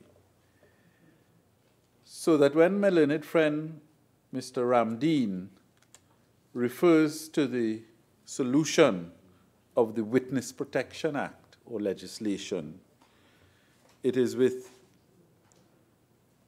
a failure to acknowledge two things. Firstly, there is no one bullet approach that is going to deliver a solution. And secondly, in relation to the accuracy of intervention in opposition or critique of what is being done by the Honourable Attorney General, he failed to share with us that the Justice Protection Act, which is the act that provides for the regime of witness protection, is law in Trinidad and Tobago. It is Chapter 533, and it was assented to in the year 2000, 27th October. It's legislation that was piloted by then Attorney General Ramesh Lawrence Maharaj. It is legislation that has not been operationalized fully since its assent, inclusive of the period in office of my learned friend, Mr. Ramdeen. Interestingly, that legislation, which I believe Mr. Ramdeen ought to have been aware of, he put forward as not being in existence or as being a priority to be brought into existence. The legislation requires serious and myriad intervention of the creation of structures within it that have not been attended to by successive Attorney Generals since Attorney General Ramesh Maharaj. It is, however, of interest that this Attorney General will shortly bring to this Parliament legislation to amend our Evidence Act to provide for the admissibility into evidence of anonymous whistleblower-type witnesses, as well as legislation to provide for the sequestration of ill-gotten gains, whether white-collar, blue-collar, penitent, priest, or attorney.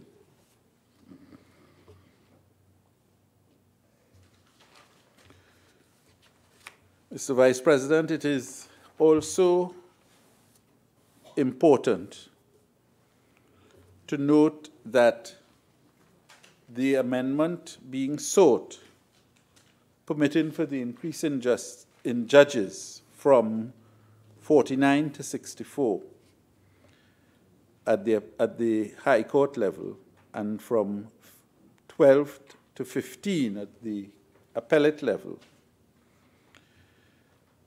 ought not to be stymied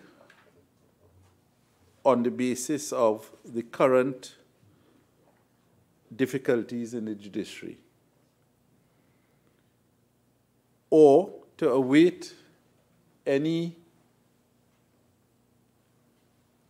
admitted useful amendments to the manner in which judicial officers are appointed, which would require constitutional amendment.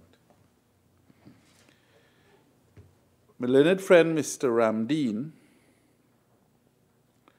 sought to refer to a study commissioned by the Law Association with regard to reporting on judicial appointments. That study has not yet been discussed by the Law Association and has not been, as accordingly, become the subject of recommendation to the wider society. However, it is a very important study that the Law Association commissioned with the panel of committee members indicated, and interestingly, benefiting from the contributions of many retired judges as well as senior practitioners.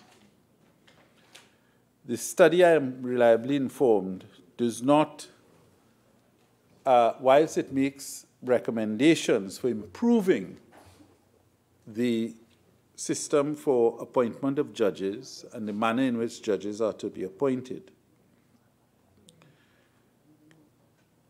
can be an aid when discussed to persuade the current arrangements to apply some of the principles therein set out in the appointments that, the expanded appointments now being provided for by the amendment.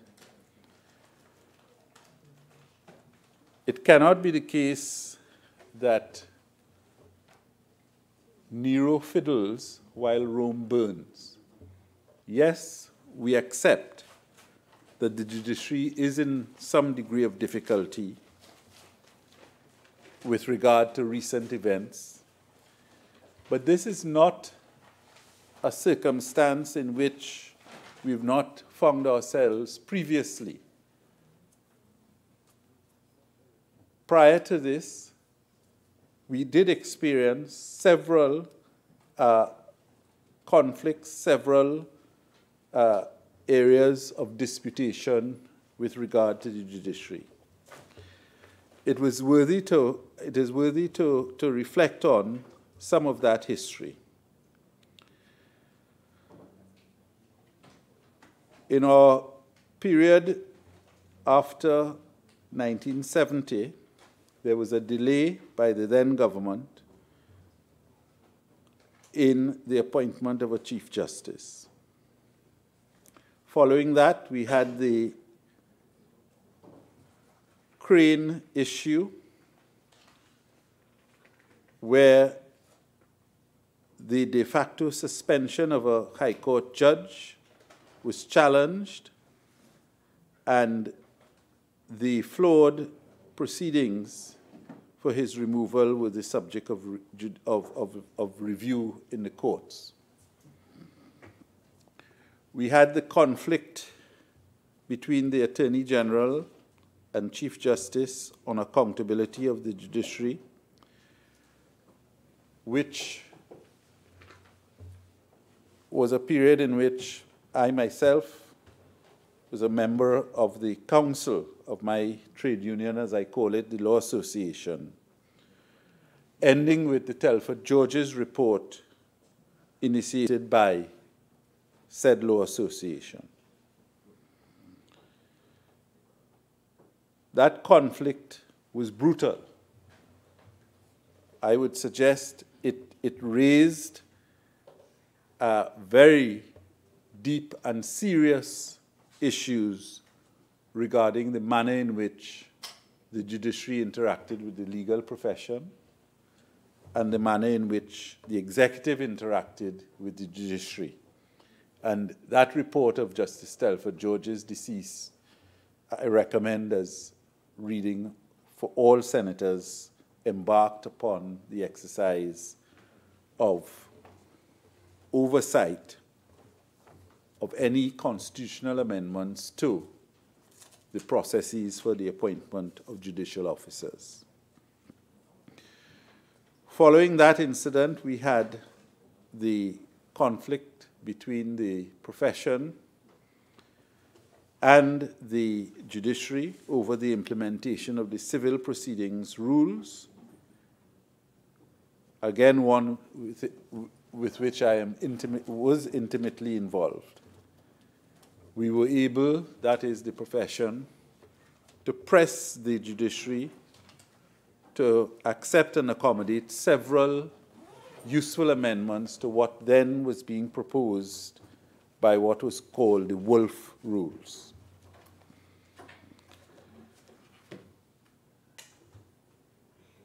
We have been at Section 137 before in the regrettable scenarios regarding the impeachment or the process for impeachment of Chief Justice Sharma.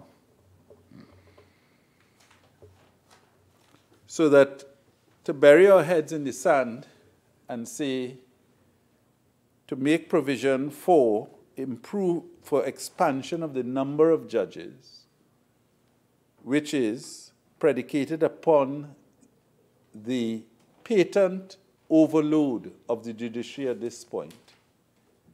And practitioners know and accept, and members of the general public who are the customers of the judiciary know, that notwithstanding the imposition of the CPR, civil proceeding rules, since 2000, justice still grinds ahead far too slowly. One of the causes for that, one of the causes, not the only cause, but certainly one of the causes, is the fact that we are a highly litigious society,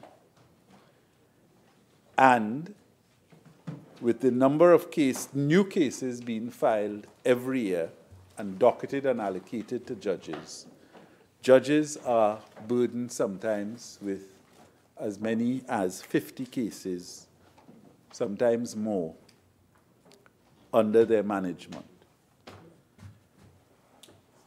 Yes, the system requires further technological intervention to make it work. Yes, the system requires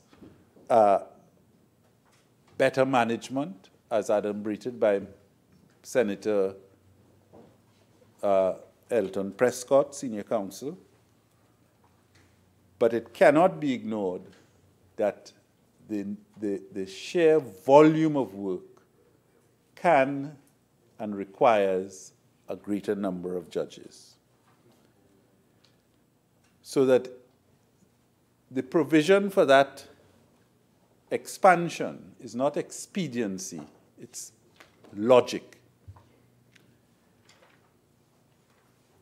What is being reviewed is the manner in which the judges are appointed, the process for appointing judges, the treatment of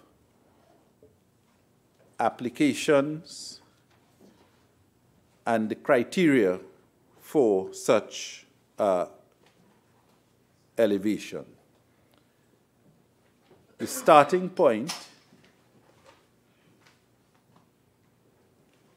is indeed, I believe, the comprehensive review conducted by the committee appointed by the Law Association, which has not yet been discussed. However, Senator Ramdeen ventilated the existence of that report and quoted it to some extent. I think it important to share that that report and the findings in that report can be used by the current Judicial and Legal Service Commission to calibrate their approach to these new appointments, if even those appointments come before comprehensive constitutional reform of the process for the appointment of judges. And that is what is required in a mature environment that is productive in its behavioral deployment for change, not highlighting what is patently recognized as the flaws in the system, but understanding that the recommendations and the body of Commonwealth learning ought to be marshaled to influence the current office holders on the JLSC in the approach to the work that they are left to do prior to the intervention of admittedly relevant constitutional reform.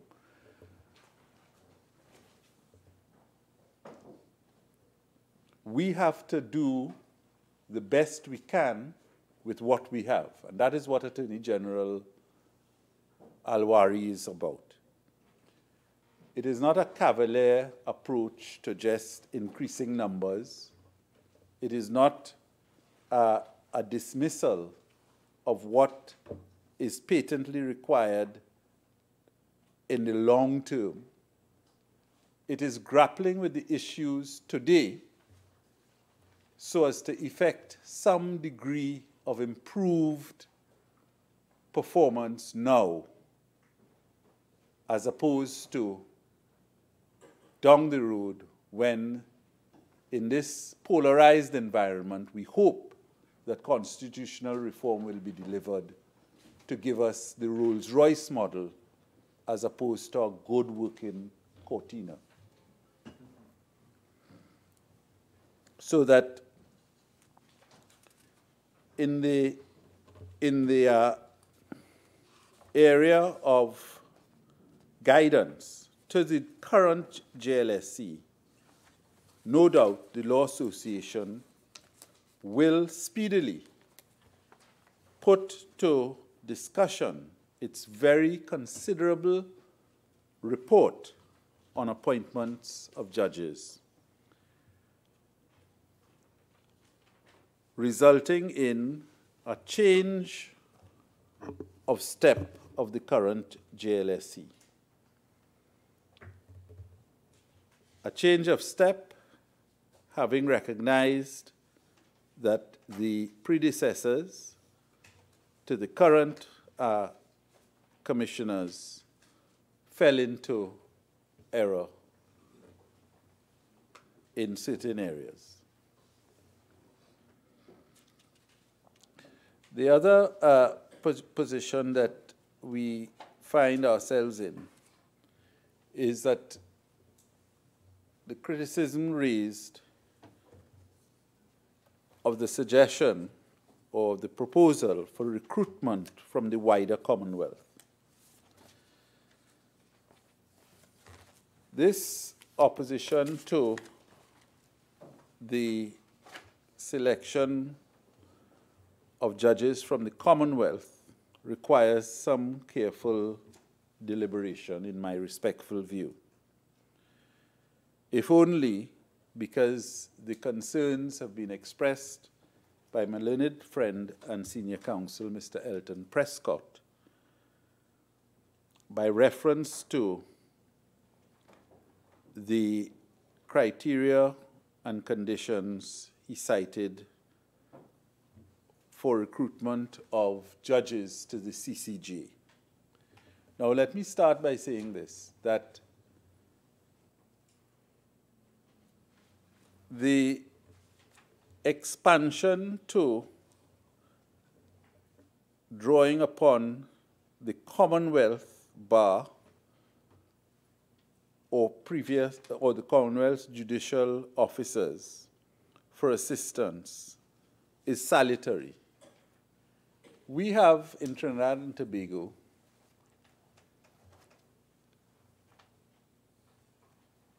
certainly a limited resource, a limited reference to persons who would be considered eligible or qualified for this magnitude of expansion of the judiciary. But more importantly, we have always, as a community, and by this I mean the CARICOM community or West Indian community, contributed into the wider Commonwealth at all levels, so that it is instructive that we are noted for having assisted West Africa in their pursuit of independence. In this regard, the two Trinidadians of distinction, and my learned friend, Mr. Stephen Crease, would support me on this, George Padmore and CLR James. They were leading guidelights in the independence of Ghana and Nigeria. In the post-independence period of those countries, our own Ulrich Cross served for many years as a judge in Ghana. That's right. So where does it stand for us to say today that Commonwealth involvement in stabilizing and contributing to our judicial system is unacceptable on the ground of nationality? I would have thought that the pertinent issue is the criteria for an understanding of the law and the intellect to be applied in that area. Notwithstanding, we can point to other recent Trinidadians or West Indian involvement in the wider Commonwealth. And I speak no less of Justice Telford Georges, a Dominican Trinidadian who served as Chief Justice of Tanzania, who served as Chief Justice in what then was the recently liberated Rhodesia that became Zimbabwe, and who served throughout the Commonwealth as a judge. So that the boogeyman of the anti-Commonwealth argument, I hope we can put to rest without further ado.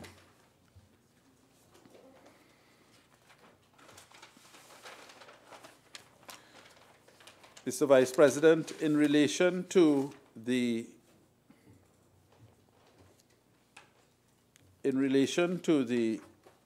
issue of Commonwealth qualifications as well, it is important to note that Trinidad and Tobago still retains the Privy Council as its highest appellate court. So if the Privy Council can remain the highest appellate court, what is the objection to Commonwealth citizens with relevant legal training and qualification assisting us if our Judicial and Legal Service Commission chose to interview such persons? And anyone from the Commonwealth can sit in the PC. Pardon me? Anyone from the Commonwealth can sit in the Privy Council. And Telford Georges, thank you, Attorney General, sat as a Privy Councillor in the Privy Council as well. And anyone from the Commonwealth can sit at the Privy Council.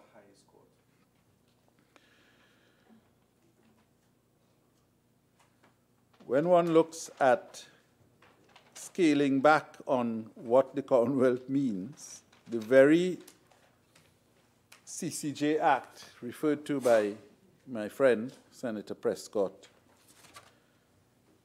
treats with the establishment of the Regional Judicial and Legal Service Commission. And that commission, which is the regional, it's called just give me 1 second.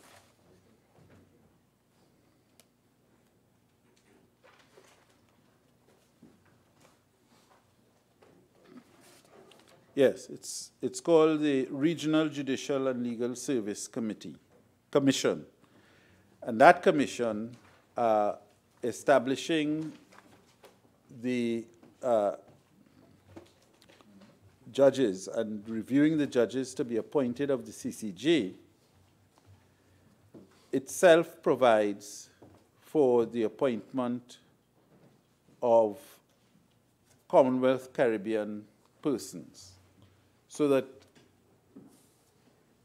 clearly, if provision is made as being pursued by the Honorable Attorney General for there to be a wider access to Commonwealth citizens, we can expect that we would look to our own Commonwealth Caribbean pool as well, so that the concern expressed that such persons would not have an understanding of people and society, which was the position taken by my friend Senator Prescott, would not really be appropriate in opposition to such an initiative, in my respectful view.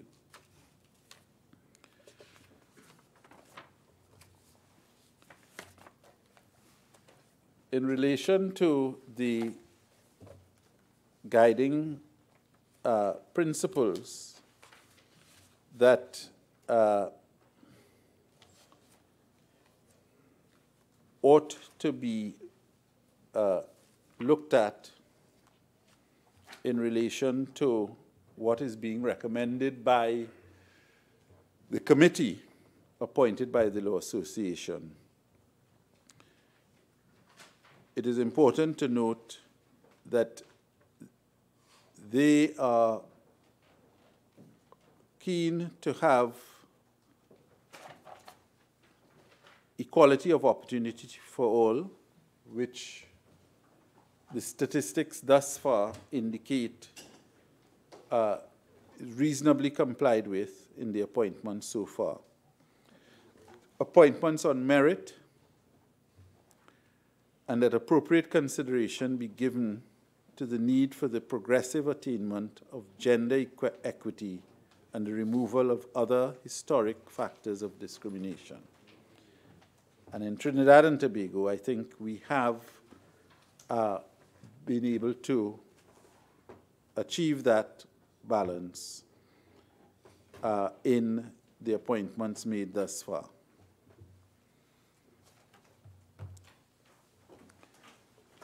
Mr. Vice President, the clamor of opposition to the increase in numbers of judges is not being pursued by reference to the reality of the burdens in the judiciary at the moment. And interestingly enough, the statistics support the concerns that that judges are overloaded. For 2014-2015,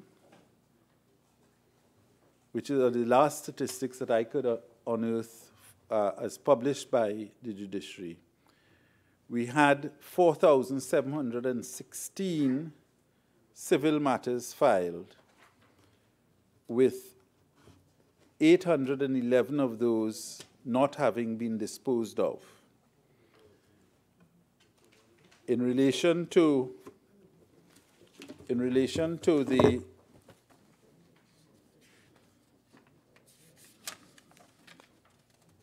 to the criminal filings.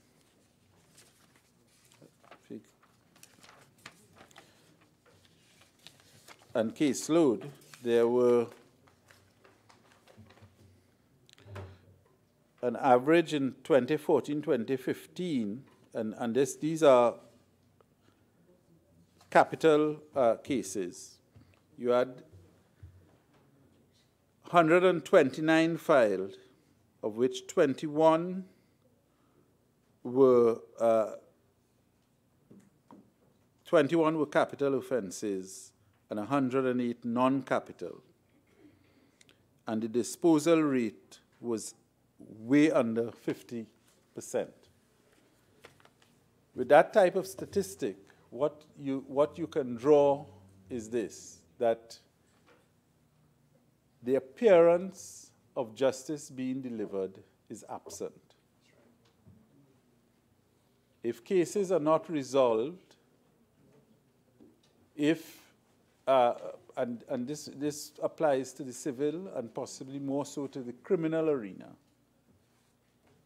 cases left pending and unresolved raise the prospect of the law being viewed as irrelevant.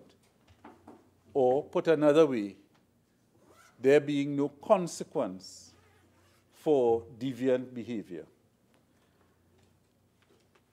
So that the starting point has to be, in my respectful view, support for making it possible for there to be additional judges to relieve the logjam, to relieve the backlog of cases. In promotion, thank you, Mr. Vice President, in promotion of the manner in which justice is administered.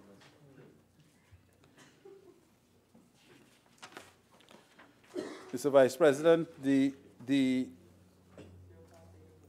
there can be no doubt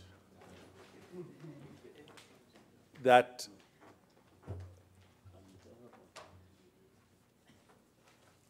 the Judicial and Legal Service Commissioners, Chief Justice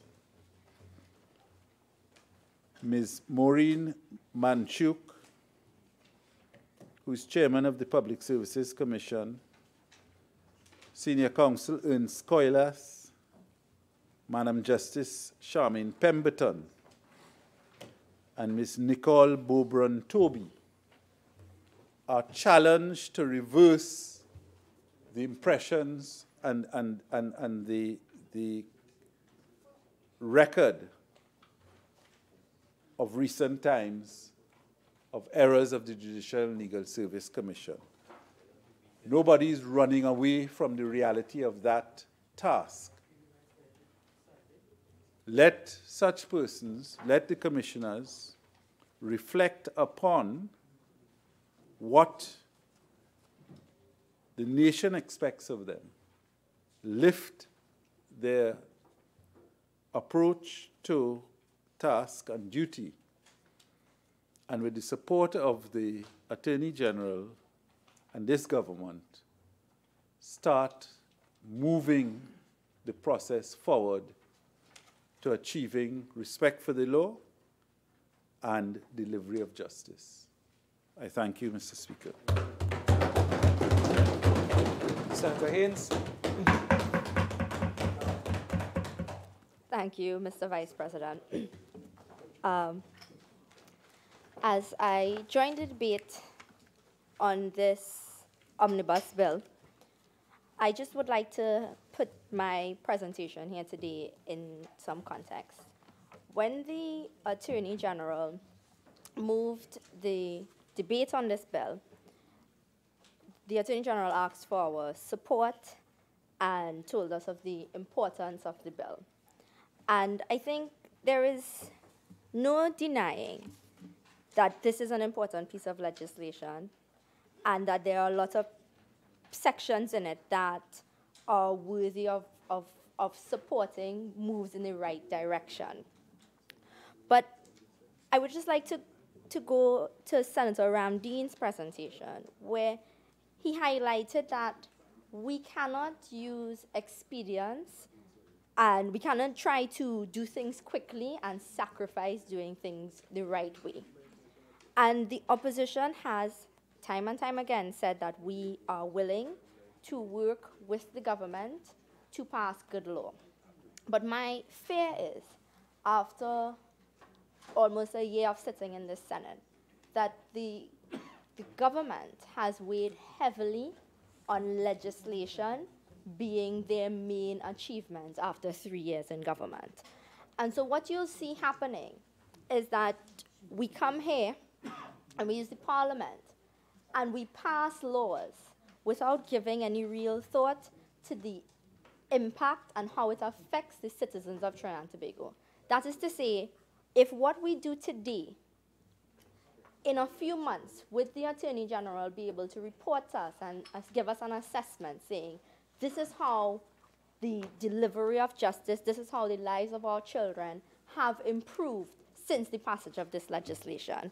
And I bring that up, Mr. Vice President, because what we're looking at here in this bill, we're seeking to amend crucial pieces of legislation that form fundamentally the platform of our state's responsibilities and duties towards the children of Trinidad and Tobago.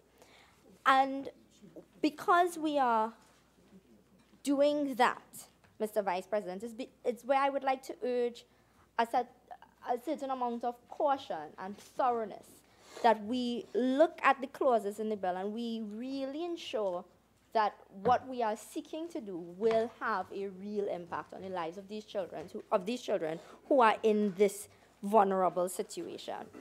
And it took me back to when we were debating the Children's Community Residences Rehabilitation Centers regulations earlier this year. And at that time, the minister in the office of the Prime Minister with the responsibility for children and children affairs, the Honorable Webster Roy, said that the government has a holistic plan to transform the child care system in Trinidad and Tobago, and that we were going to be involved in this robust move to improve the system.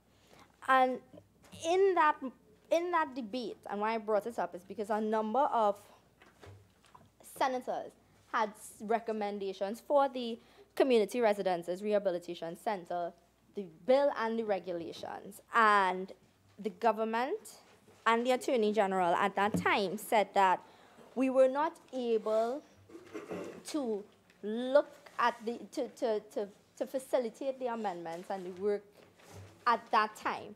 But the Attorney General gave the undertaking saying, look at our robust legislative agenda, and you know as a government, we are always willing to come back to the Parliament and say, but he had asked then for us to just start, and if we were to just start, we would go forward and we would be able to fix these things as we go along. But then here we are, Mr. Vice President, back, and we are looking at some of the same pieces of legislation, the Children's Act, the Children's Community Residences, Foster Care and Nurseries Act, where a number of recommendations, and as I get into the meat of my presentation, you'll see the recommendations that would have been made then have not been taken on board. And this was, I think, an ideal opportunity for us to revisit things like international best practices with respect to these children's rehabilitation centers, etc., and do the work necessary to really make a significant impact in the lives of our children. And Mr. Vice President, at that time, the Attorney General lamented, and if you would allow me to just quote from the Hansard, that while he is on board with looking at international, the date is June 12th, 2018, and this is in the debate on the Children's Community Residences Rehabilitation Centers Regulations 2018. And I'm quoting the Attorney General, who says, in treating with children, community residences, rehabilitation centers, I have heard many colleagues refer to international best practice. And I do ascribe to the same philosophy that my learned colleagues, that Trinidad and Tobago ought to adopt the most prudent and international best standard practice for itself. And then the Attorney General goes on to say, but can we get there today, immediately, particularly when we're looking at having the prison manage children rehabilitation centers, as this motion allows, and that international best practice has it somewhere else. And the reason I brought that into context is that Senator Richards today had to bring up the same issue. Senator Amin today had to bring up the same issue, as in, why are we seeking to amend the legislation and still today not seeking to going towards international best practice with regard to these centers? So you have to ask, are we simply doing things to get them done? Are we all being asked to participate in this national mamagai where we come here day after day and we say to the nation, look at all this work that we're doing. Too bad you can't feel any difference, or it has made no difference to you whatsoever. And I feel that having been asked to participate, and I will participate, and I will give recommendations, and I will go through the clauses, but doing all of that, and then knowing that despite having this platform and despite being in this chamber, because of the way our system is set up, I cannot actually make a difference because the system does not allow us to make a difference in their life. It's almost disheartening, and I'm sure it is even more disheartening for the people looking on at us day after day, coming here and doing things while they have to go about their day-to-day lives, and the system is set up not to make a difference in their lives. Yeah. And Mr. Vice President, Senator Richards, I think, started, and Senator Amin, started with the right approach. As in, when you look at this, if you are, as the minister in the office of the Prime Minister said, looking at a holistic plan to transform the childcare system, the ideal place to start is at the beginning, with prevention. And the Office of Juvenile Justice and Delinquency Prevention, this is a study by the Yale New Haven Teachers Institute, looking at rehabilitation and the control of juvenile delinquency offenders. They noted that what you ought to be doing is creating a specialized program to treat with juvenile delinquents. And you're looking at what creates a juvenile delinquent. So you're looking at child abuse and family disintegration, economic and social deprivation, low neighborhood attachment, parental attitudes condoning law violating behavior, academic failure, truancy, school dropout rates, a lack of bonding with society, fighting with peers, and antisocial behaviors in early life. And when you take that into consideration, and I've noted that the government has stopped talking about their all-of-government approach, because that used to be the tagline, and it's withered away over time. But I recall a motion in the Senate brought by Senator Mark that's asked about what we were doing to stem school dropout rates. And it was treated in a very dismissive manner where no robust planning system was given. And the minister sought instead to look at the statistical data and insist that there was not a problem, rather than focus on what the government was doing to fix whatever problem may exist. And I think that's where we end up in this circular argument that whether or not we are admitting that we have an issue, we are admitting that we have a problem, and that we're going to do something about it. And so when I looked at the legislation in front of us, the bill in front of us, there's the section that reads, the Commissioner of Police shall ensure that policies are prepared with respect to the following areas. Sorry, the Commissioner of Prisons. And this is important because the Commissioner of Prisons is tasked with preparing strategies for the rehabilitation and the reduction of recidivism of residents, and training programs for officers and residents of the rehabilitation center. I'll stop there for a minute, because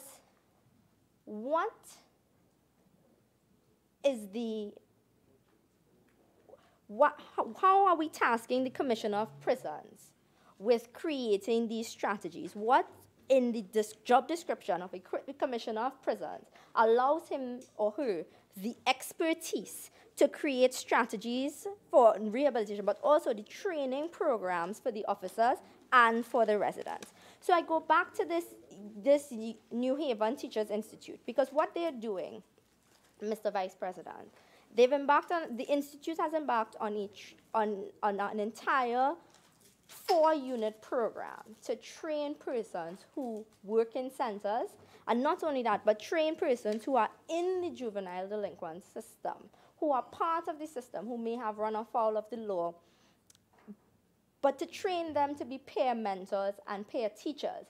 And I think if at some point someone from the government would speak to what we're doing in those areas, how we are looking at using government funding and government resources to increase the space for child welfare services that treat with areas of homeless youth and child abuse, and what we're doing and how we're building up the systems of the state to protect our children over time, then I think we'd be more comfortable when we look at these pieces of legislation and say, okay, well, it will have the desired impact. But as it stands, Mr. Vice President, I really don't believe that we can be comforted that the system that we're setting up will treat the problem that we have identified that we need fixing.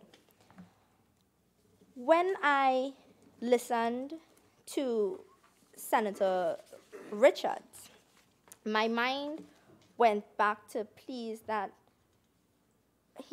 Senator Richards had raised before, and that I have raised before as well, that if you are going to take an approach to child justice and child justice reform, that you have to be more thorough and be more detailed. And I'll give you an example of where I think the detail is lacking. There's a subsection in here which will repeal, and it replaces the definition of the child care plan. And in a previous debate, we had spoken about what this child care plan looks like. While it's a good idea, where is the space for things like psychometric testing? Where in the care plan are we actually looking to deliver to children the services that they need to become productive members of society? And I raised it in a previous debate. I think Senator Ramkisoon raised it and Senator Mahabir raised it, and we were all promised that these things will be treated in the omnibus bill that would come before us to deal with the child rehabilitation centers, etc. It is not here. We are in fact putting in the same definition that we had recommended changes to, and they just simply have not been accepted. And so on one hand, you're telling us, yes, let us start somewhere, let us just get something going, and we will fix it as we go along. And here we have an opportunity to fix it, and you're just not. So what, again, is the system that we're participating in? The issue of specialists, this takes me to the Beijing rules, which are the UN standard minimum rules for the administration of juvenile justice, known as the Beijing rules. And if you go to number 22, it talks about the need for professionalism and training. And it reads, professional education in-service training, refresher courses, and other appropriate modes of instruction shall be utilized to establish and maintain the necessary professional competence of all personnel dealing with juvenile justice cases. That is the international standard. The international standard that our Attorney General admitted that we need to move towards. What is presented to us today is that we will put this under the remit of the Commissioner of Prisons, and then that's it, full stop. How are we to be comfortable after having made these recommendations in June of this year, and I'm sure at different times in our different individual capacities having made recommendations like these in different spaces, that we are now going to vote for this bill, and it gives us the same thing. It gives us nothing new and nothing innovative and nothing that we feel will really impact the lives of these children. And so as I started it, I said it was disheartening, and it continues to be, I think, something that prevents us from lending our full support to a piece of legislation that really is not intended to change the lives of these children. Going further, well, as I'm looking still at the amendments to the Foster Care Act, and there's a section that says the minister with responsibility for education shall, after consultation with the Commissioner of Prisons, appoint educational instructors, including special education instructors, for the rehabilitation center. I just want to figure out how in our system this would work.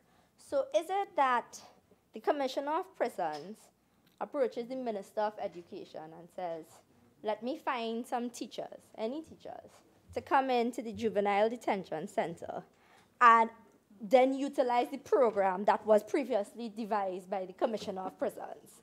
So you understand where I'm going with that. This is not really designed to help, because one, what is the pool that you're looking at that the Minister of Education can pick educators from? Is it teachers, any teachers? Are you looking at persons that will be specially trained to deal with the psychology of the children that you would be dealing with? How are you placing persons within the system? And Senator Dutton, in his contribution, raised a number of ways in which you can move forward. And he spoke about, one, volunteerism, and looking at how we get more people into the system. And I would like to suggest another way we can look at doing this, if they were serious about using this all-of-government approach. You have a number of students graduating and who cannot find jobs. So you're going to university and you're getting degrees, and then you don't find a space for yourself within the system. But here you have a space within the system. You need persons who are trained in psychology and trained in education. And so if we set up our systems to work for our citizens, then you can think, okay, you have a national scholarship program where the government offers students who excel in certain areas. Offer more scholarships in areas that will fill positions like these. And this looks like things like special education, child psychology, and then offer, and even if it's not a scholarship, it can be done in the same way the American system of financial aid works, as in you get a financial aid from the state to go to university, and then you come back and you work for the state, and that pays off your debt to the state over time. But you also have a job, and you're a productive member of society, and you're making a difference in your society. And so there are ways, Mr. Vice President, for this to be done if you really wanted to have an impact, as opposed to if you just wanted a check or an achievement to say, okay, we've passed this, good to go, well done, and we pat ourselves on the back, and then no difference happens. So I think that these things, this in particular, looking at who provides educational instruction, where the pool is coming from, where the specialist training is coming from, how the state facilitates this, and as we flesh out the details behind this, I think we could put a little more thinking and we can be a little more robust in our delivery of service to the people of Trinidad and Tobago. I would like to also note that on the point of specialist training, I know in the wider scope of who is in the system of caring for juvenile offenders, you're also, I had raised the point about specialist officers and this is specialist police officers who are trained in dealing with children. And I was told that, that we do have the unit within the TTPS, the Child Protection Unit, and I knew that. But my question was, what was and it still is, what are the additional resources or the resources that they are exposed to allow them to be efficient and effective at their job? Because despite what the Minister of National Security came here to say today, the opposition is very much in support of the Trinidad and Tobago Police Service and the work that they do. And that we would like, and as with any citizen, for the TTPS to succeed in their crime fighting activity and their crime prevention activities. But part of that, I think, comes from a policy position that this is where we will put our funding with respect to the TTPS, and this is how we will empower them to do a good job. And in the absence of those details, again, I think we're participating in a little bit of a mama guy. Going back to the legislation in front of me, that says the order for placement of the child shall be forwarded by the court in the case of the children's home to the licensee and in case of the rehabilitation center to the Commissioner of Prisons.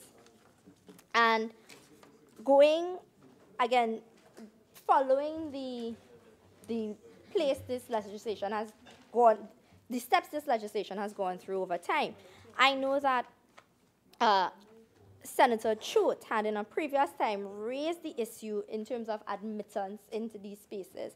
And what do you do in cases of overcrowding and where are they going and how are we treating with this?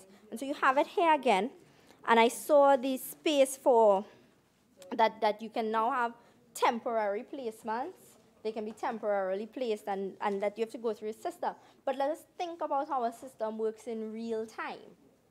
Is this what is really happening? How are we going to assess the impact of the legislation on real-time events? Senator Dutton raised the point, as the social fabric, and in times of recession or when there's less money in the system, you find more and more people going into children's homes, and you have to beef up these spaces. You can't live in La La Land and pretend that all is well in this country. You have to say, okay, this is what we're facing. This is how we make our systems more robust and more able to deal with the problems that we're facing. Looking again at guidelines for staff members. But the legislation spoke about the manager and ensuring that the manager of the rehabilitation center meets specific guidelines. But what about everyone else that's in the system? Everybody else that works within the system?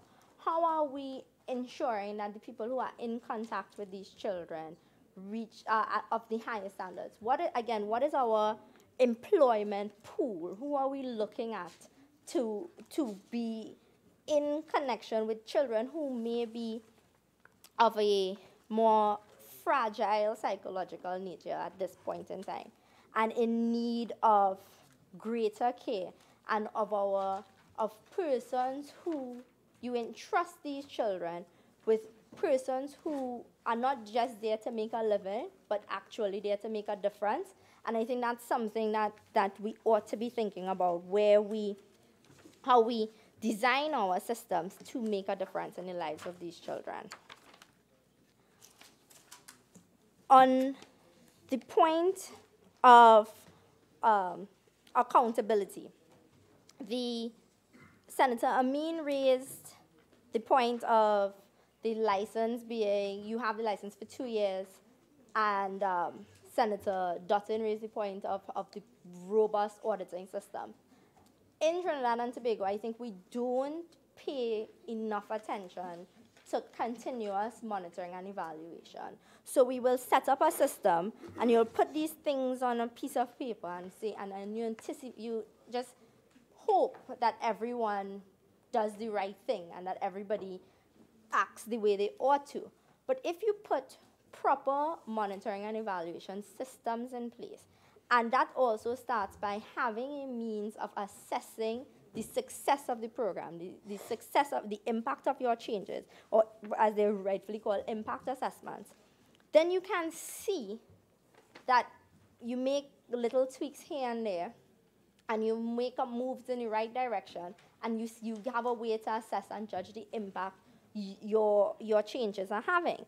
And what we have here, Mr. Vice President, I think are just a series of steps, but no robust auditing and monitoring and evaluation systems. So we cannot say it has been successful.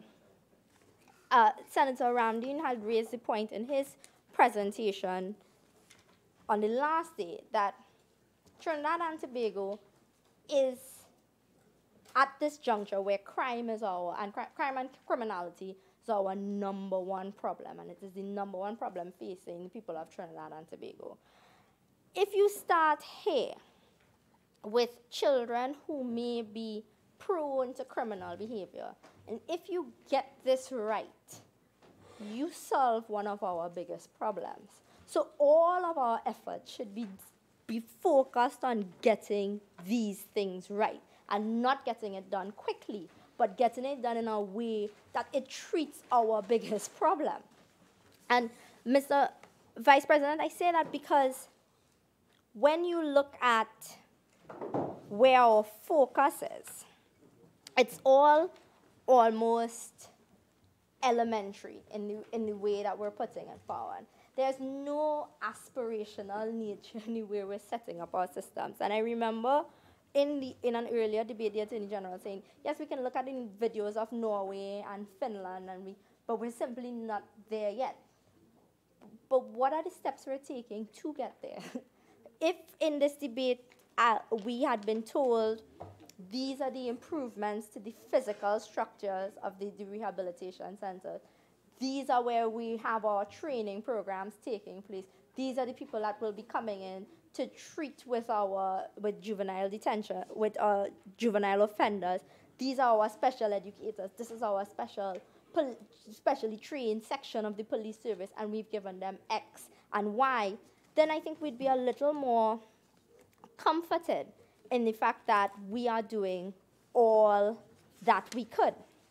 And on that point of child psychology, and I think what the point that others were trying to make is that the mere fact that you have a rehabilitation center that is going to be run by a commissioner of prisons under superintendent of prisons, to be administered by prison officers who, again, are not qualified in child care, not qualified in child psychology, will tell you that you are creating a system where a person believes themselves to be a criminal and will act out in such a way. And unless we are more aspirational in our thinking, and we think, how can we move Trinidad and Tobago forward? How can we do the things necessary? Where can we get people involved in the process of reforming our entire society so that we have less juvenile offenders and less people feeding into the system? And Mr. Vice President, what we're dealing with, what we're treating with, is saving a next generation of Trinidadians and Tobagonians. We are looking at systems that will facilitate a better Trinidad and Tobago. And all the ideas, I think, that ought to be put forward, we should be aspirational in our thinking. We should be looking at a big picture that is not just us checking boxes and making the most basic requirements. But we ought to be thinking, I think, as leaders in society, of what is the best possible version of the system, and then doing the things we need to do together to create that. And I think if that is done, and if we can see those things happening, the Attorney General and government will get the support that they need. On the last occasion, Senator Ramdi provided a packet of information, including all of the international best practices with respect to children. I still have the packet here today. I assume that the packet was not utilized in bringing these amendments before us, because if it were, then you would find more and more people lending support to what we have before us. You would also find that a number of the questions raised by Senator Amin would have been answered, because when you looked at what is the policy on punishment, etc., these kinds of things, they would have been answered in the legislation had they taken on board the considerations that were raised at an earlier date. And so, Mr. Vice President, my central point is that as we look towards bringing this piece of legislation, and since we're making these robust amendments, we can take into consideration the amendments that were put forward before on how to make the system work for the children of Trinidad and Tobago. And in doing that, we would have a better system put forward, and we would directly impact the lives of the people of Trinidad and Tobago. And I thank you. Leader of Government Business. Thank you, Mr. Vice President. Mr. Vice President, I beg to move that the Senate do now adjourn to Tuesday, 18 September 2018 at 1:30 p.m. During that sitting, we plan to complete this debate and carry it through all its stages. Whole night.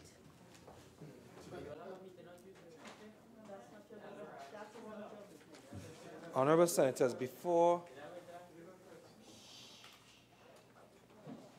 I put the question, just a notification that when you're exiting the building, if you're exiting through the members' entrance, that the lift is in operation at this point, so just please take the stairs when you're exiting. That is also for visiting members as well. Honorable Senators, the question is that this Senate do now adjourn to Tuesday, the 18th of September 2018 at 1:30 p.m. Those in favor say aye. Aye. Those against say no. I think the ayes have it. This Senate now stands adjourned to Tuesday, the 18th of September 2018 at 1:30 p.m.